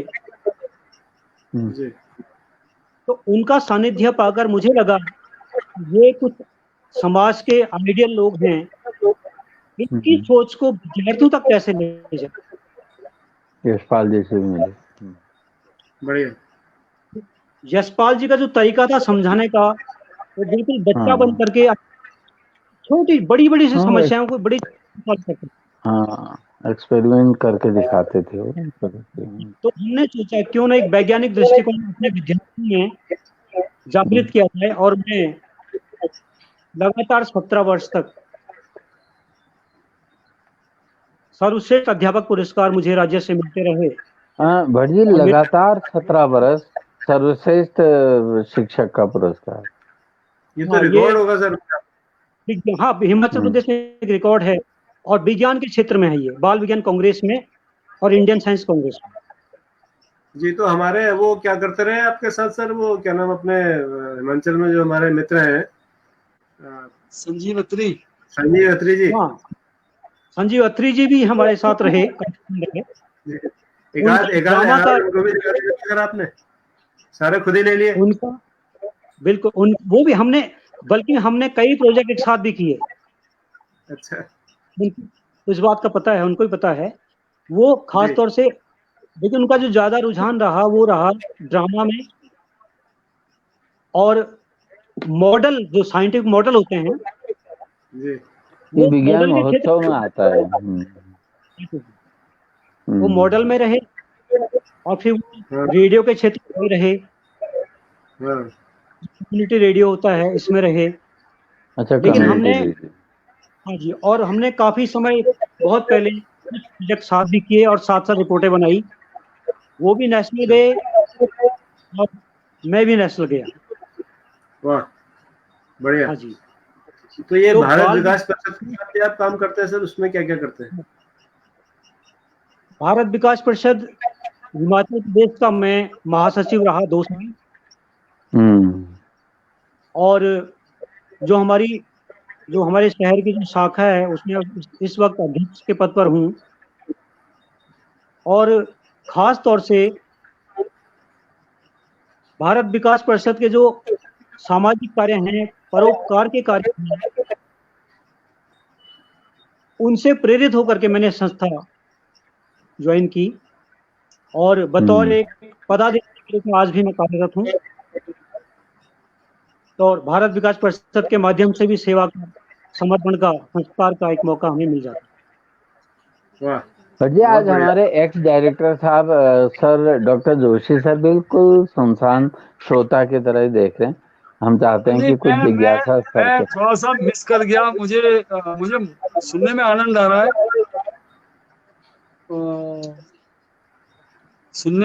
रहा है, लेकिन मैं बीच में बहुत मिस किया मैंने इनके शो को। इंटरनेट बहुत प्रॉब्लम्स है, इसलिए CCRT में कभी आगमन नहीं हुआ सर आपका। और सर जोशी जी, आपका आभार, आप मुझे सुन पा रहे हैं। कभी CCRT जाने का अवसर नहीं मिला सर? मैं CCRT तो नहीं जा पाया, लेकिन विज्ञान भवन में 3 बार गया हूँ। जी सर। और बेंगलोर में साइंस सिटी बेंगलोर आपकी अहमदाबाद में वाह, गया हूँ। पूरे भारतवर्ष में जैसे बॉम्बे का जो प्लेनेटोरियम है वहाँ भी 2 बार गया अच्छा, हूँ, लेकिन मुझे सारा प्लेनेटोरियम, मौका विज्ञान कांग्रेस के द्वारा ही मिला। अच्छा सर, बढ़िया। हाँ, और तो हमारे आप मित्र हैं सर कमलेश त्रिपाठी जी, जो हिमाचल प्रदेश में बहुत साल तक रहे हैं, अभी हल्द्वानी में रह रहे हैं। वो आपको देख रहे हैं और कह रहे हैं बहुत सुंदर। और बहुत सारे शिक्षक हैं हमारे, राकेश पोखरियाल जी हैं, हेमचंद पाठक जी हैं, राजेंद्र उपाध्याय जी हैं, आयुष नेगी जी हैं, मदन गोस्वामी जी हैं, उमेश आर्य जी हैं, हेमा रावत जी हैं, आपको याद कर रही हैं। ये सब लोग, राकेश स्वामी जी हैं गुजरात से, कह रहे हैं कि बहुत अद्भुत उपलब्धियां हैं आपकी। और ये 17 एक रो में लगातार 17 स्टेट अवार्ड जीतना बेस्ट टीचर का, तो ये वाकई जो है मतलब बहुत चमत्कारिक है सर। कैसे कर लिया आपने इसे? सब माँ सरस्वती की अनुकंपा है, मेरे गुरुजनों का आशीर्वाद है, और जी, आप जैसे मित्रों का उत्साहवर्धन है जो मुझे ऊर्जा प्रदान करता है। बहुत बढ़िया सर। तो हेमंत, अब हम लगता है कि कार्यक्रम के अंतिम चरण में हैं। तो हाँ सबसे हमारा जो हम सुनना चाहते थे कुछ तरन्नुम में, वो जी, सुनते हैं। उसके बाद हेमंत आपकी बारी है सर। आज आज आपकी बहुत फरमाइश है, जी, कोई जी ज्योति सुनना चाह रहा भाई, है, कोई कुछ सुनना चाह रहा है। तो आज न छोड़ेंगे हम अंजलि वाला है आज।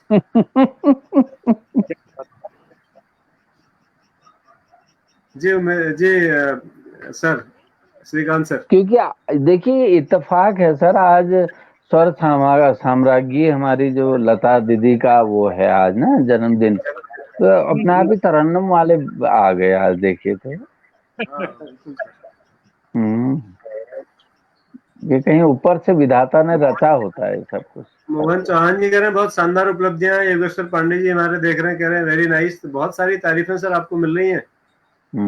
आपका शुक्रिया, सभी का दिल की गहराई से धन्यवाद करता हूँ। जी, और एक चीज का जरा मैं आपको बता दूं कि मैंने अभी पिछले 5 साल से शंखनाद मीडिया के नाम से एक संस्था बनाई है, जी।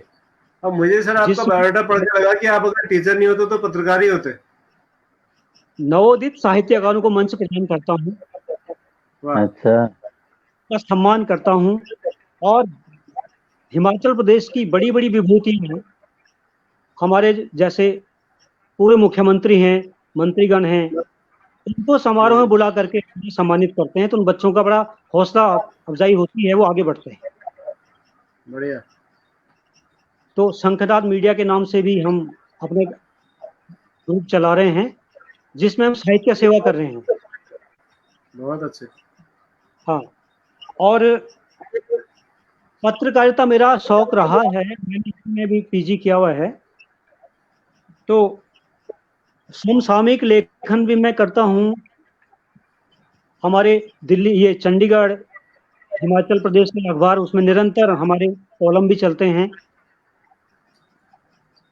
और शिक्षण तो लगा है, शिक्षण पिछले 6 महीने से हम बिल्कुल शिक्षण की तरफ से विमुख हैं। ऑनलाइन क्लासेस भी लेनी पड़ती है, लेकिन साथ में सृजन करने का बहुत अच्छा लगता है। बहुत अच्छा, बिल्कुल ठीक कह रहे हैं। हाँ, और अभी आपने एक तरन्नुम की बात की थी सर,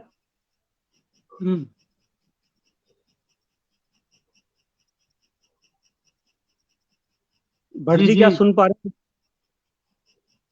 हाँ हाँ भजी हम सुन लोग रहे सुन होंगे। रहे हैं। मैं सुन रहा हूँ आपको सर, सुन रहा हूँ, बाकायदा सुन रहा हूँ। मैं कुछ टेक्निकल काम में लगा हुआ था, क्योंकि मुझे संचालन के तौर पर बहुत सारे और काम करने होते हैं, तो इसलिए बार बार बिल्कुल, मुझे थोड़ा सा समय लेना होता है। जी सर, स्वागत है आपका। हिंदी की दशा पर मैंने अपनी कुछ पंक्तियां लिखी हैं, वाह। उनको स्वरबद्ध करने का प्रयास किया है। आपका आशीर्वाद जी, हिंद की आवाज बनकर हिंद को सम्मान दो, आहा, हिंद की आवाज बनकर हिंद को सम्मान दो, हो सके ये पुण्य करके राष्ट्र की पहचान, हो सके ये पुण्य करके राष्ट्र की पहचान, राष्ट्र भाषा जी रही है दुख भरे माहौल में रानो मौन तोड़ फरमान दो, हुक्मरानो मौन तोड़ नया फरमान दो, हो सके के पुण्य करके राष्ट्र की पहचान दो। हे कलम के पहरेदारों के सम्मान में, हे कलम के पहरेदारों हिंद के सम्मान में, लेखनी में देशवाणी का कोई नवगान, लेखनी में देशवाणी का कोई नवगान दो, कोटि कंठों से जो निकले शब्द चाहिए, राष्ट्र भक्ति का हमें ऐसा कोई वरदान दो, हिंद की आवाज बनकर हिंद को सम्मान दो। हर कहीं जो दिल की धड़कन बन के सीने में रहे, हर कहीं जो दिल की धड़कन बन के सीने में रहे, अपनी वाणी का हमें ऐसा कोई अरमान दो, अपनी वाणी का हमें ऐसा कोई अरमान दो, हिंद की आवाज बनकर हिंद को सम्मान। बन विप्लवों का दौर है ये हिंद के इतिहास में, विप्लवों का दौर है ये हिंद के इतिहास में, रुख हवाओं का बदल दो, राष्ट्र को अधिमान दो, रुख हवाओं का बदल दो, राष्ट्र को अधिमान दो, हिंद की आवाज बनकर हिंद को सम्मान दो, हो सके ये पुण्य करके राष्ट्र की पहचान, हो सके ये पुण्य करके राष्ट्र की पहचान। धन्यवाद सर। बढ़िया, बहुत अच्छा। बहुत बढ़िया सर, बहुत शानदार। फरीदा शौक मैम हाँ। कश्मीर से पूछते हैं, सर आपका उर्दू का शायर कौन सा फेवरेट है, कौन सबसे पसंद है आपको उर्दू में? उर्दू में मैंने आपको बताया था पहले कि जिगर मुरादाबादी, वो मैंने कुछ दिन जी पढ़ा था, जी। और अब तो हिंदी उर्दू के शब्दों का बोलबाला है। अधिकांश कलाकार हिंदी उर्दू दोनों को मिक्स करके लिखते हैं, दोनों का समावेश है, और वैसे मेरा मानना है कि हिंदी और उर्दू एक दूसरे के अनुपूरक बन रहे हैं। बहुत अच्छा। तो बहु उर्दू भी शोभनम, आईडीपी पंत हिंदी जी भी, कह रहे हैं बहु शोभनम। धन्यवाद, बहुत धन्यवाद। और मनोरमा नौटियाल चंदोला जी भी कह रही हैं कि बहुत सुंदर।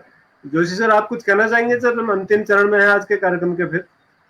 नहीं, बहुत अच्छा है। हम तो आज श्रीकांत जी में तो हिमाचल का नाम सुनते ही संजीव अत्री जी दिमाग में आते थे, अब तो श्रीकांत अकेला जी हो गए। हाँ जी, संजीव जी के ही सौजन्य से श्रीकांत जी से परिचय है, और बिल्कुल जैसे एक ओपनिंग बैट्समैन थे इंडियन क्रिकेट टीम में सर श्रीकांत, तो ऐसी 2000 आपने बैटिंग की है। आज हमारे 108वें एपिसोड में, हम भी 108 में नॉट आउट चल रहे हैं अभी। धन्यवाद। बहुत आपका अच्छा। प्रेम मिला, सानिध्य मिला जी, और मैं समझता हूँ मेरा परम जी। दर्शकों, हम आपको बताना चाहेंगे कि कल शाम हमारे शो में, चूंकि आज हमने श्रीकांत जी को सुनना शुरू किया, लेकिन वो एक लाइन मुझे याद आ रही है कि इतने करीब आकर क्यों दूर जा रहे हो, एक प्यास सी जगाकर क्यों दूर जा रहे हो। क्या बात। आपकी कविताओं के लिए कि इतने करीब आकर क्यों दूर जा रहे हो, एक प्यास सी जगाकर क्यों दूर जा रहे हो। तो सर आपने कविता की जो प्यास आज हमें जगाई है, अब समय की हमारी सीमा है तो आज हम उसको पूरा नहीं कर सकते, लेकिन कल हम फिर इसको जारी रखेंगे दर्शकों। और कल हमारे साथ दिल्ली से होंगे डॉक्टर जयशंकर शुक्ल जी, जो हिंदी के बहुत ही प्रख्यात कवि हैं, और इसी क्रम को हम आगे बढ़ाएंगे, काव्य की धारा को आगे बढ़ाते हुए। कल शाम 7 बजे सुनना न भूलिएगा, दिल्ली से डॉक्टर जयशंकर शुक्ल जी की कविताएं, उनकी रचनाएं और उनके रचना धर्म पर जो उन्होंने प्रयोग किए हैं, उनकी रचना की यात्राएं, कविता की यात्राएं, उनसे बहुत सारे उनका काम है काव्य को लेकर के। तो कल हम जयशंकर शुक्ल जी के साथ होंगे। हेमंत सर जी सर। आज छोड़ेंगे बस समझोली।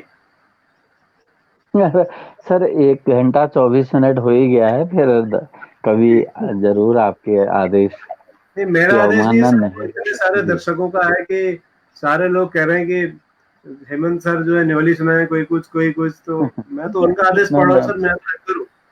अच्छा तो मेरी 2-3 मिनट की एक कविता है सर उसको, हाँ, क्योंकि अब जी 2-3 मिनट में कविता पूरी कर लेता हूँ। मेरी कविताओं का मिजाज आप देखते हैं, कभी हास्य व्यंग विज्ञान विषय, लेकिन आज जी थोड़ा हटके है, क्योंकि थोड़ा हटके है, क्योंकि जी कल 3-4 दिन से कलाकार आ रहे थे, कोई कुछ तूलिका की बात, कोई ब्रश की बात, कोई, तो मैं एक, मेरे घर में भी एक हार्डबोर्ड का टुकड़ा था सर, उस जी, टुकड़े की कहानी मैं आपको सुना रहा हूँ विद इन 2.5 मिनट में।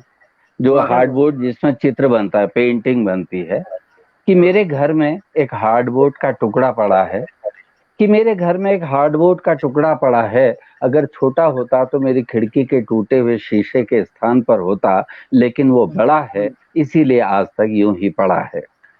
लेकिन वो वाह, बड़ा है इसीलिए आज तक यूं ही पड़ा है।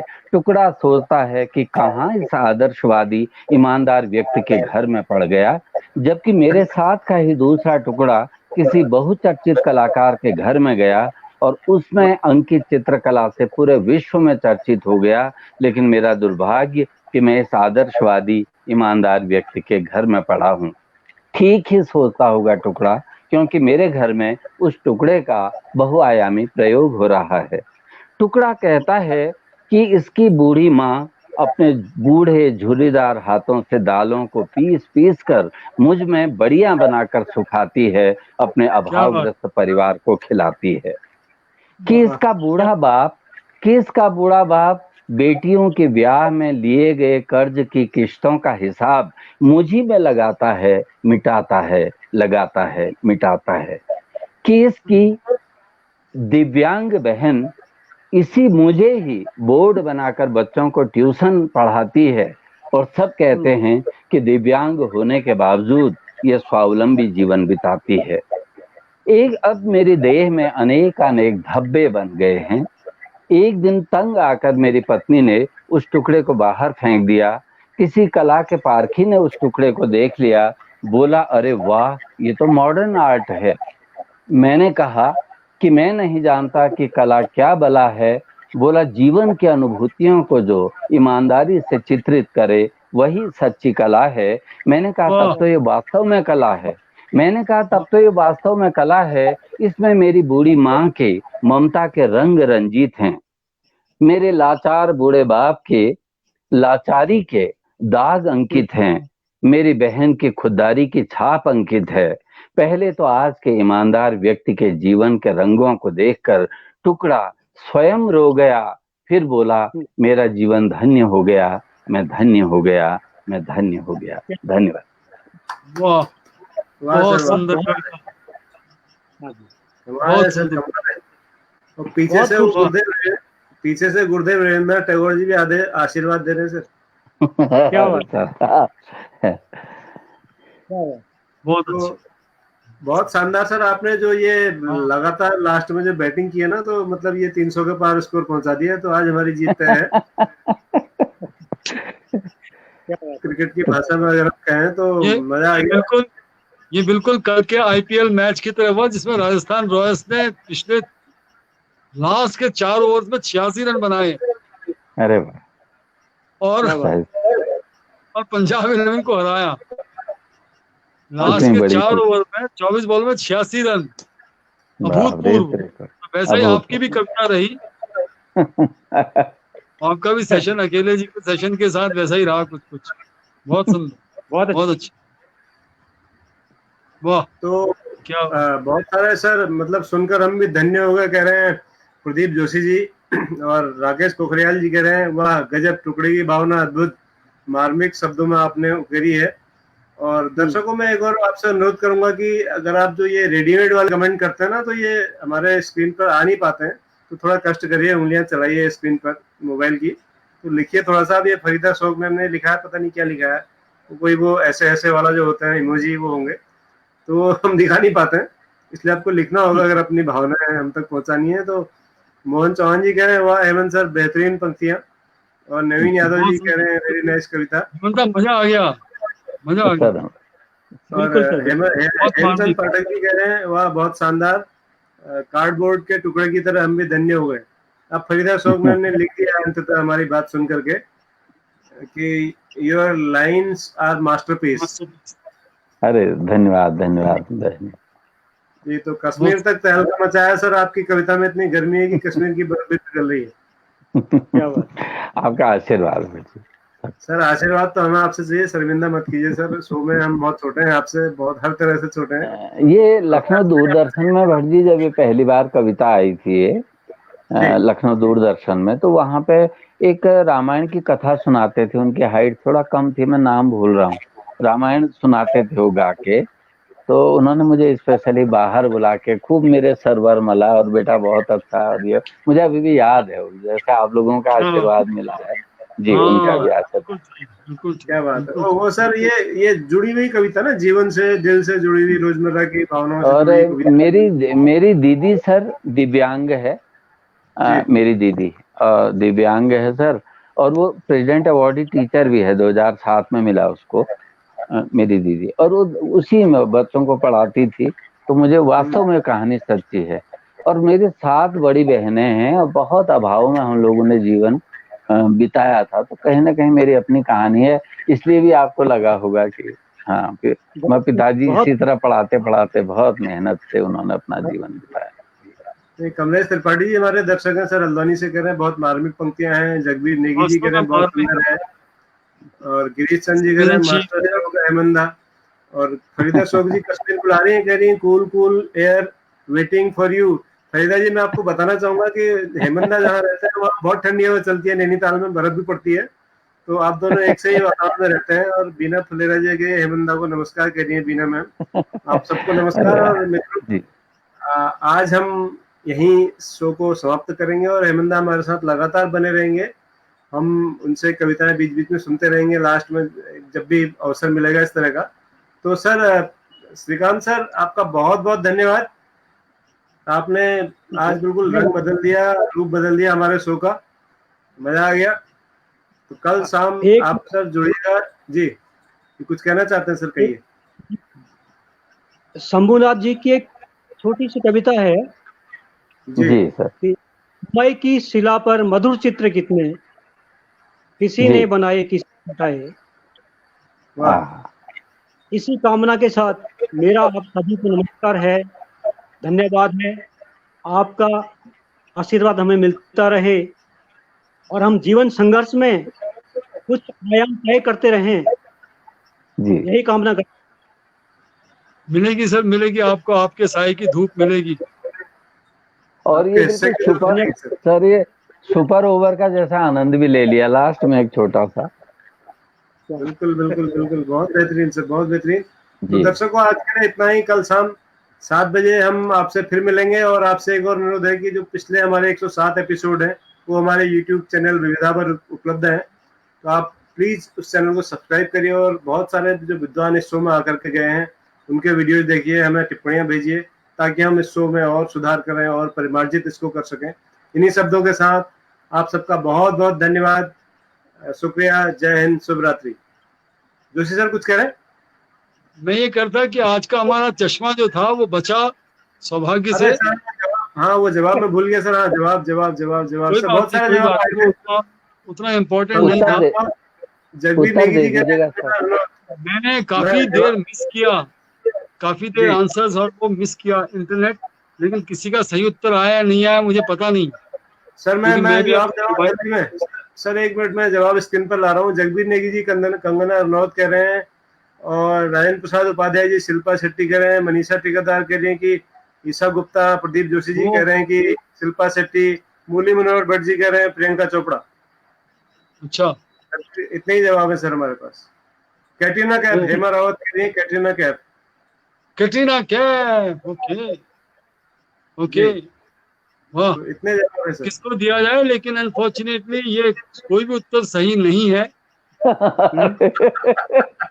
कैटरीना कैफ कहने में सर आप ऐसे, उसलिए मैंने सोचा वही होगी। मैं भी यही सोचा। इनका नाम है तनिष्ठा चटर्जी। ओह, तो सुना ही पहली बार। तनिष्ठा चटर्जी जो थी वो एक कॉमेडी शो में गई, बड़े फेमस कॉमेडी शो में। मैं कॉमेडी शो का नाम नहीं लूंगा यहाँ पे। और सर, वहाँ के इंडिया एंकर ने, सर इंडिया के इंडिया ये जो नाम हाँ आपने हाँ लिया बिल्कुल बिल्कुल बिल्कुल। कहाँ है इंडिया के सर? तनिष्ठा चटर्जी ने ये कहा कि मुझे, सुन लीजिए पहले, जी जब एंकर शो में गई तो वहां पे उनके एंकर ने ये कहा, शो के एंकर ने, कि मुझे लगता है कि आपकी माँ ने जामुन बहुत खाए होंगे, इसलिए आपका रंग काला है या सांवला है। अरे और बाप रे। तनिष्ठा इतनी भड़की शो के बीच में कि बड़ा रेशियल कमेंट था और पूरे रेशल भी था, देश में बहुत वल्गर भी था सर, वल्गर बहुत भी था। इसका प्रतिरोध हुआ। और तनिष्का जो है वो वैसे मूलतः बंगाली हैं, लेकिन एक कैंपेन था black is beautiful, dark is beautiful, उस कैंपेन की ब्रांड एम्बेसडर भी रही तनिष्का।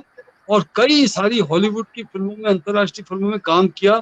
जितने आज के मॉडर्न डायरेक्टर हैं, लाइक संजय लीला भंसाली जी, अनुराग बासु, अनुराग कश्यप वगैरह वगैरह, वो सब इनके बहुत अच्छे मित्र हैं। और इन्होंने भाषण भी किया कि मेरे कलर की वजह से मुझे दलित रोल दिए जाते हैं, और दलित का रोल दिया जाता है या दलित स्त्री का रोल दिया जाता है वगैरह वगैरह वगैरह। तो एक दो फिल्मों में इन्होंने काम किया, हिंदी फिल्मों में। उनको तलाश है किसी सार्थक भूमिका की, लेकिन इंटरनेशनल लेवल पे कांस फेस्टिवल वगैरह वगैरह कई जगह इनको बहुत सम्मान मिला, बड़ी अवार्ड्स मिले। तो तनिष्का चटर्जी जो थी वो इस क्वेश्चन का आंसर था। वाह। तो रजनीकांत क्या शुक्ला जी बात। ने सर आपके जवाब के बाद इसका जवाब लिखा है, तनिष्ठा चटर्जी जो अच्छा, भी हाँ। एक्ट्रेस है। और गिरीश चंद जी कह रहे हैं आपने कैटरीना कह करके बाउंड्री से बाहर कर दी।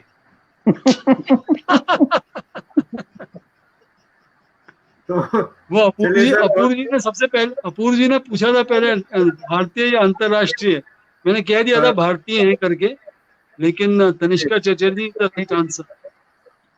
जी जी सर अब उनका नाम लेना, जी एंकर का नाम लेना तो यहाँ पे ठीक नहीं है, लेकिन वो भी इंडियन ही होंगे ना सर? वो भी इंडियन है, और बहुत सारे इंडियंस उनका शो देखते हैं। मैंने काफी हिंट दे दिया सर। वो तो कपिल शर्मा ही होंगे फिर। ज्यादा हिंट देना ठीक नहीं है। ऐसा कपिल शर्मा ही कर सकते हैं, उनके अलावा और कोई नहीं कर सकता। मैं कुछ नहीं, मैं आई वोंट कमेंट सर। चलिए ठीक है सर, आपका कमेंट ना होने का मतलब ये है कि वही है, नहीं तो आप डिनाई करते। नहीं, यदि मैं मौन रहता तो आप कह सकते, यदि मैं मौन रहता तो आप कह सकते थे मौनम स्वीकृति रक्षणम, लेकिन मैं मौन नहीं हूँ। मैंने कहा नहीं, मैं कमेंट नहीं करूंगा। अच्छा चलिए सर, आपकी बात मान लेते हैं, आप हमारे बड़े हैं, अग्रज हैं। आपका जो भी आप कहते हैं हमारे सरमथे है। तो आज के लिए इतना ही काफी है। और रजनीकांत शुक्ला जी कह रहे हैं इतना आसान नहीं चिड़िया की आंख भेज देना। और शुक्ला जी लिख रहे हैं मैंने तो सुन करके लिखा है जवाब। खैर मित्रों, चश्मा जो है बड़ा मुश्किल होता जा रहा है। अभी तक केवल 2 चश्मे गए हैं और दोनों हमारे अपूर्व पंत जी ने जीते हैं। तो आप भी कोशिश करिए। कल भट्ट जी कमेंट आया था कि मुझे, उन्होंने शायद जो दूसरे नंबर पे थे, गिरीश चंद कौन थे या कोई और थे, उन्होंने ये कहा मुझे चश्मे हैं, प्रदीप जोशी जी थे। हाँ, मुझे आपके चश्मे की दरकार नहीं है, मैं बिगैर चश्मे की दुनिया देखना चाहता हूँ करके। हाँ। अच्छा, लेकिन इत्तेफाक से वो चश्मा पहनते हैं सर, मेरे मित्र हैं। अच्छा, फिर ठीक। चलिए, अच्छी बात। तो आज के लिए इतना ही काफी है। बहुत मनोरंजक और बहुत ज्ञानवर्धक, बहुत काव्यात्मक। Shrikant, whenever we come to Himachal, we'll definitely meet you. And in case you come to Delhi, kindly meet us. Sir Joshi ji sir, आंखों में हमारी जो हिमाचल की खौफ है, ये हमारे सम्मान का, हमारी प्रतिष्ठा, हमारी संस्कृति का द्योतक है।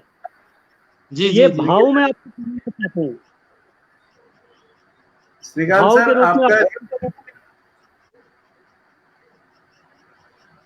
टोपी दिखा रहे हैं सर वो आपको, टोपी अर्पित कर रहे हैं। हाँ, ये धन्यवाद। आदरणीय जोशी जी का मुझे एड्रेस भिजवाइएगा। देखिए सर, ऐसा है, मैं आपको एक कहावत कह देता हूँ। श्रीकांत जी, सिर बड़ा सरदार का, पैर बड़ा गंवार का, तो अपने दोनों बड़े हैं। मैं एड्रेस मांग रहा हूँ, आपका भी, भट्ट जी का भी और दूसरे भट्ट जी का भी। बहुत बहुत धन्यवाद सर। आपके कैरियर और आपके कोटे पे पहुंच जाएगी। मेरा सर, निवेदन आपके रहेगा सर आपके आपको डॉक्टर संजीव हाँ, अत्री जी बिल्कुल। को बहुत बहुत धन्यवाद। मुझे बहुत बहुत मैं आभार। एड्रेस आप जी जी, जी, एड्रेस जी। आपको मैं दूसरी जगह दे दूंगा सर, नंबर दे दूंगा, आप उनसे ले लीजिएगा। लेकिन आपके प्रेम से हम बड़े अभिभूत हैं, और जो हाँ आपने सर। हिमाचल की शान कहा है, इसको हम हमेशा सर पर धारण करके रखते हैं सर। जिस दिन से शो शुरू हुआ है तो हिमाचल की क्या शान बात हमारे सर में है। तो आपका प्रतिनिधित्व हम यहाँ पर कर रहे हैं, और आप तो 2 राज्यों का प्रतिनिधित्व कर रहे हैं जैसे, ठीक वैसे ही हम बिल्कुल। भी जो है 2 राज्यों का प्रतिनिधित्व कर रहे हैं। तो आज के लिए धन्यवाद। इतना ही। कल शाम 7 बजे जयशंकर शुक्ल जी हमारे साथ इस शो में होंगे। तब तक के लिए मैं सभी दर्शकों से अनुमति चाहूंगा। द टीचर शो देखते रहिए, दिखाते रहिए। नमस्कार, शुभ रात्रि। The teachers show.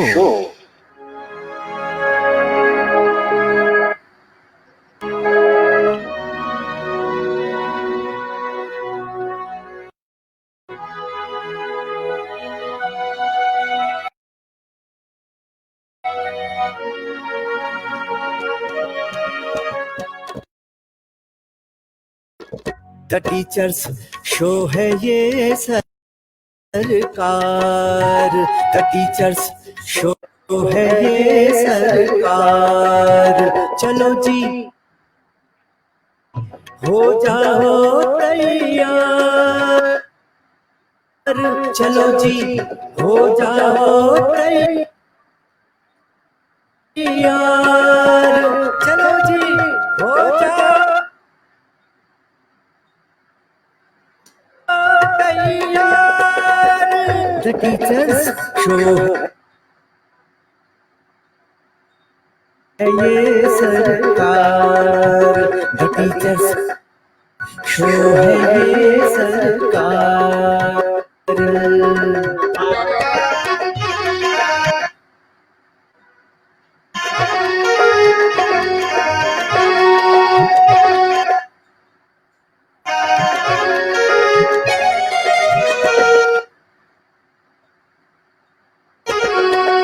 यहाँ हर टीचर सरकारी है, और ये सबसे असरकारी है, असरकारी है।